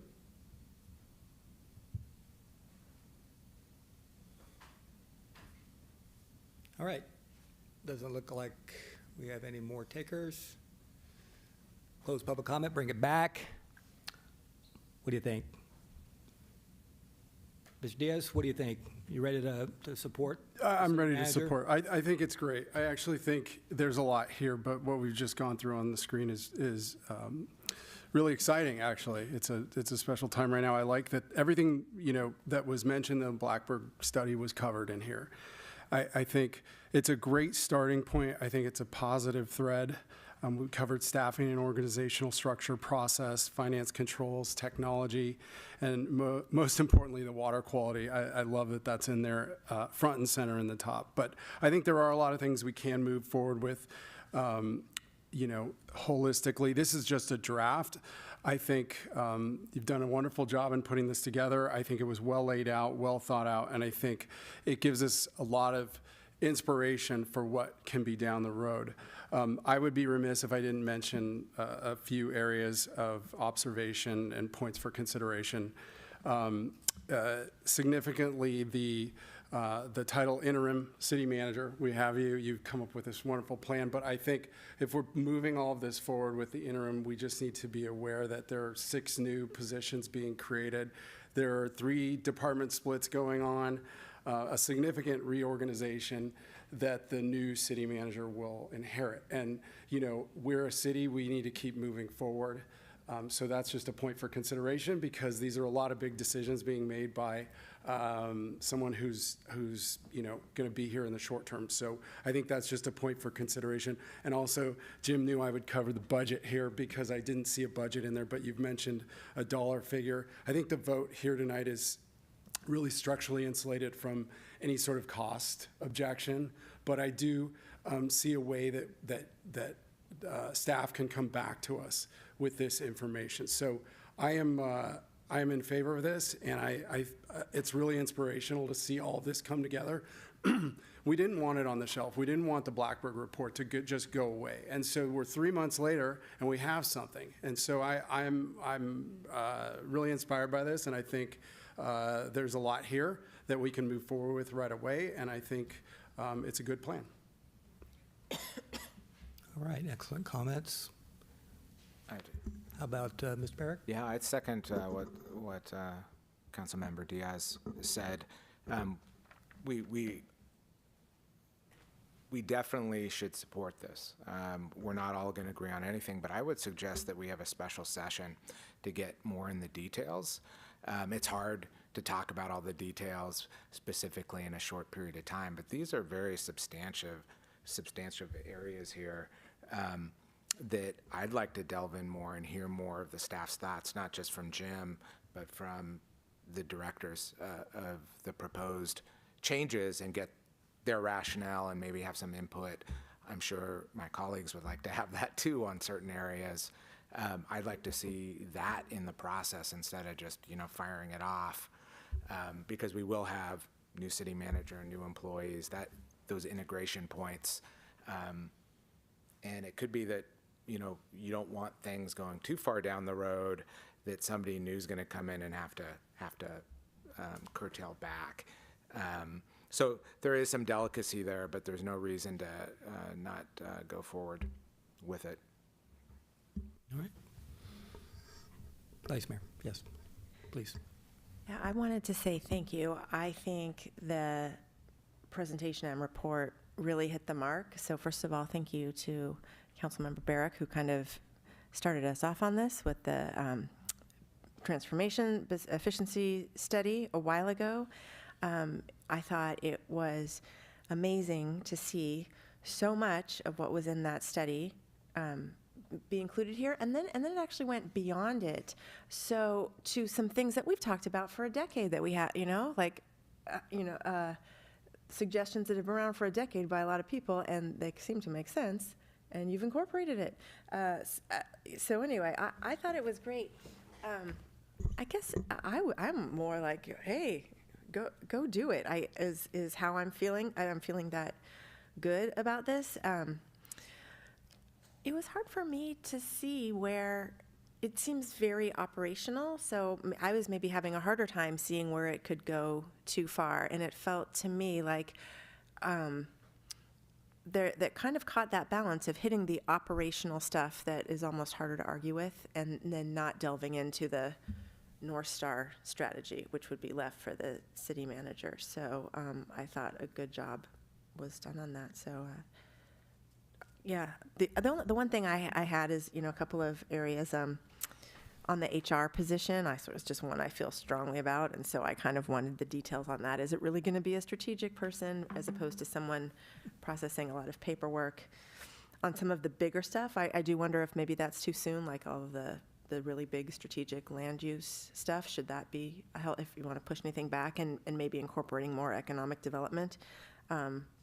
Maybe that's not as important right now in this short term, but I thought it was great. Thank you. Ms. Patarotto, Thank please. you. Thank you very much, staff, for this report. I think this has been very well done, and I know Manager McCann had mentioned Andrew Bradley, our city clerk. Thank you very much for all of this hard work that you guys have put in. It doesn't go unnoticed, obviously, by even the community loves it as well.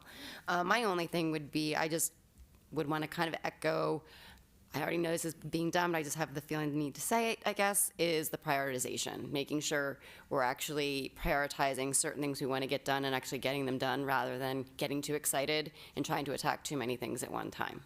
That would be my only thing.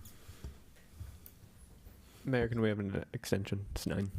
Look for a motion to extend to 9:20.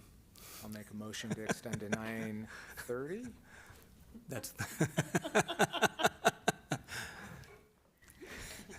you're cutting into my social hour, Mr. Barrett. No, I'm just kidding. My own too. There's a motion and a second from somebody. Did you have a second? I had a second. Extend to 9:30, please. Roll call, please. Councilmember Barrick? Yes. Councilmember Spatarato? Yes. Councilmember Diaz? Yes. Vice Mayor Deasing? Yes. Mayor Doring? Yes. I think my colleagues have given the direction that I agree with wholeheartedly. A little bit more detail, but I think generally I'm a thumbs up, 2 thumbs up, actually. I guess I'm really quite impressed by the ambition. There's a lot here. And it's going to take a lot of thinking and a lot of work by existing staff to sort of organize a lot of this. But I think the Blackburn study hit the mark on a lot of these areas. And so we've been given the message, and we've taken the message to heart, and now we need to deliver on implementing the message. So I don't really have any concerns. I think I probably will as it rolls out and things slowly come our way as others have. That's just natural. But in general, taking the bull by the horns, which you've done, frankly, is really pretty impressive. I'm very pleased with that. I think there's just a lot of opportunities. I do want to make sure that we continue to keep, I really fundamentally have great respect for the council city manager form of government.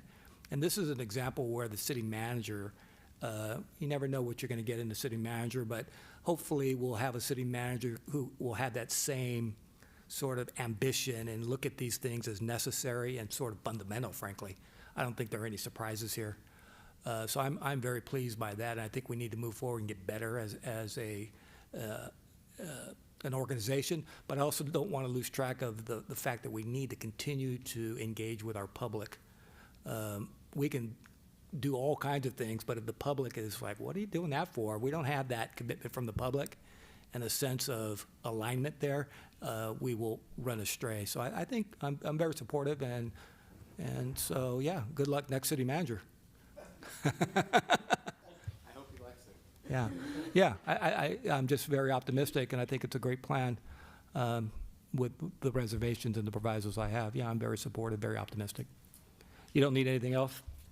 Any particular areas that, I would love to have, you all say, go forward and implement this, come back, report Yeah. As we progress. I think you've heard that from everyone, Okay. right? And then I will take that as a direction to move forward with commencement of some of the reorganization and the key hires. And when we bump into a budget matter, we'll come back. But we'll also come back regularly, just letting you know where we stand. Yeah. How do you think the staff will react to performance measures? I think they'll react very well. All right. Yeah, I've spoken with folks who are affected by this. And, people are excited. Okay, cool.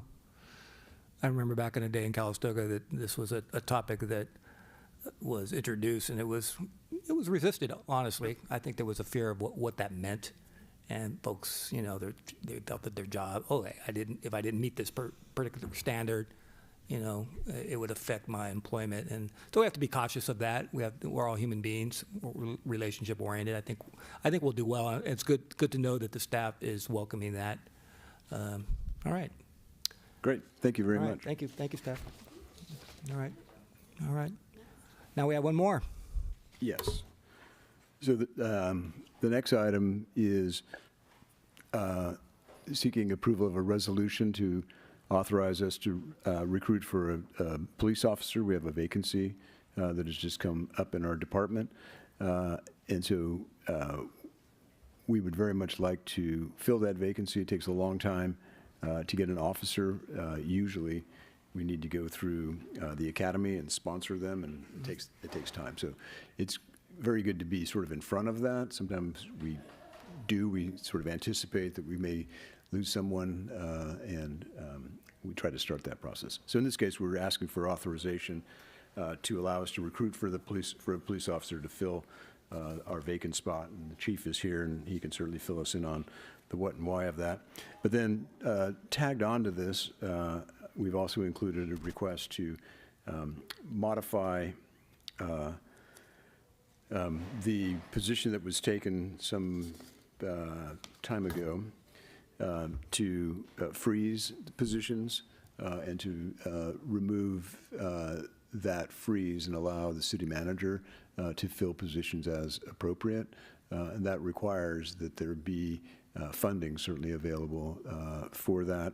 And city manager would use his or her judgment as to what's appropriate, what positions need to be filled, at what level, and just, in my mind, just kind of get back to sort of a normal condition and allow that discretion to occur so that things can move smoothly and efficiently, again, within budget. And a good practice is for the city manager to let the council know when there's a vacancy that's come up or when there's a vacancy that's been filled, just to alert you to that, not so much asking permission, but more just keeping you apprised of what's going on in the organization. And that certainly would be part of my practice, and I'm sure part of any future city manager's practice. So recommend that you adopt the resolution allowing us to go forward. And Chief Tharp is here if you have questions about particulars. I'm not sure if anyone has just brief questions or they're more substantive about what has been said so far. None? I'll open it for public comment. We'll bring it back. We can ask maybe more questions about the freeze, unfreeze issue. Anybody wish to comment on this matter? All right. I'll close public comment, bring it back. I'm supportive of it. I don't know if others have issues about the freeze, the unfreezing of the freeze. Maybe I can help. There are 5 positions that I understand that are frozen and they're unfunded. They're kind of across the board in different departments. At the present time, we have six positions which are budgeted, but they're vacant, folks who have left in the last couple of months. And in some cases, we just haven't been able to fill them, or in other cases, I haven't pursued moving forward to fill them because of some of the things we've just talked about. And then in this discussion we just had about reorganization and different opportunities, there are 2 new positions, and so those are also unfunded. So we're not talking about a ton, but there are a number.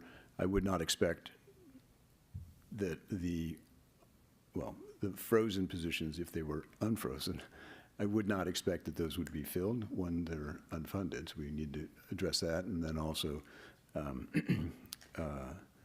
we need to take a look at where those are. Some of them, I don't know that those positions are necessary, but it's just what I'm seeking is the freedom to be able to react and to fill positions that are necessary, appropriate, and that we have funding for. All right. Anyone wanting to make a motion? Can we do a quick discussion? Of course, we can do it either after the motion Okay. or you can make the, go ahead now. Yeah. Yeah, I thought I asked questions. sorry. So, yeah, go ahead. So I am so excited about the last item, and I want to say go for it. And then I hear, like this, can we say like do everything you just did on the presentation, but maybe stop there? I'm just thinking about I think there are a lot of vacant positions. We've never taken that look at does that still exist there. So I do trust you. Do I entrust everyone into the future? I don't know. Candidly. Trust but verify, President. So the good thing about that is that there are performance reviews where you can express your trust or lack thereof, and then you guys get together every couple of weeks, and so you can take action if there's a issue. But So, yeah, I think I'm comfortable with this. Things have changed since February 2025 when that got put in. There's been talk on the street and in the paper about the audited financials, we've got good news with those audited financials, and looking at them, it might appear to be so.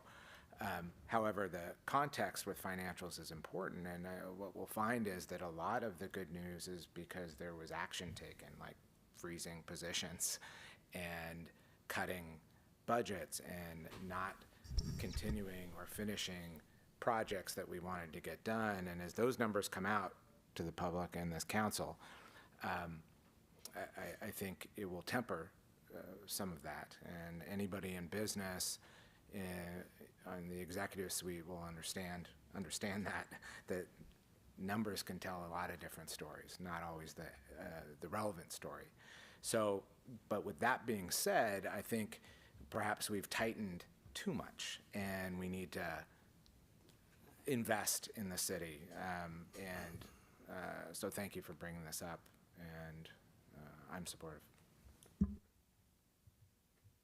All right. Well, I guess we could always reinstill the hiring freeze if we need to. Mr. Diaz. Yes. Yeah, I'm going to support the freeze lift. I just wanted to acknowledge that this sets, we've decided to set the org chart with the city manager in 13.2, and now we're lifting the freeze. So now there's a lot of power being given, which is fine because the original freeze, as you say, was put in place at a different time. And so maybe it shouldn't have been there, but who knows? So I am in favor of it, but I just wanted to point that out. All right, I'll look for a motion. I'll make a motion to adopt the resolution. Second. Motion and a second. Further discussion? Questions? All right, roll call, please.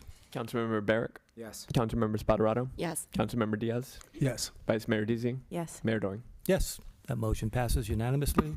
great, thank you very much. All right, you're welcome. All right. On to the end, council reports.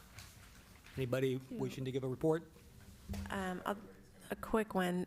In the Vice Mayor.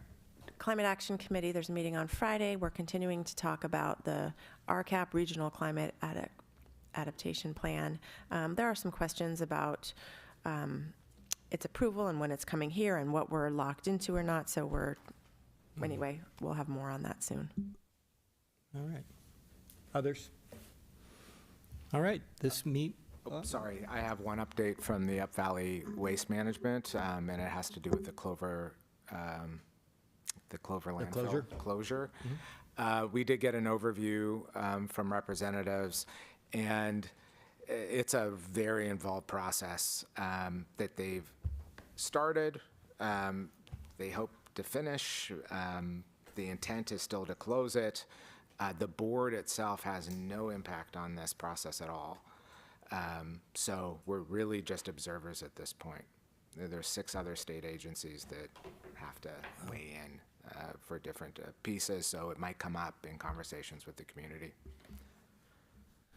All right, I think we had a lot of good discussion tonight, Mr. McCann, a lot of interesting policy discussions, and worked through a lot of issues, and I think it may be a record, I don't know, I'm not keeping track, but the number of 3-2 votes and alignments changing and shifting, and I actually kind of like to see that. I think it's pretty cool. It's good for democracy. People have different views about things. So yeah, that's all good. So I appreciate the public's participation. I think we have a lot of work on our plate, and yeah, don't forget to show up for what? September 5th is the next one. What we have some parties coming up. Tell me again. September 5th for the Cheers to 150 Years at Yes. Library in Adams Lane. And then next council meeting is September 9th. Ninth? September 9th. All right, thank you.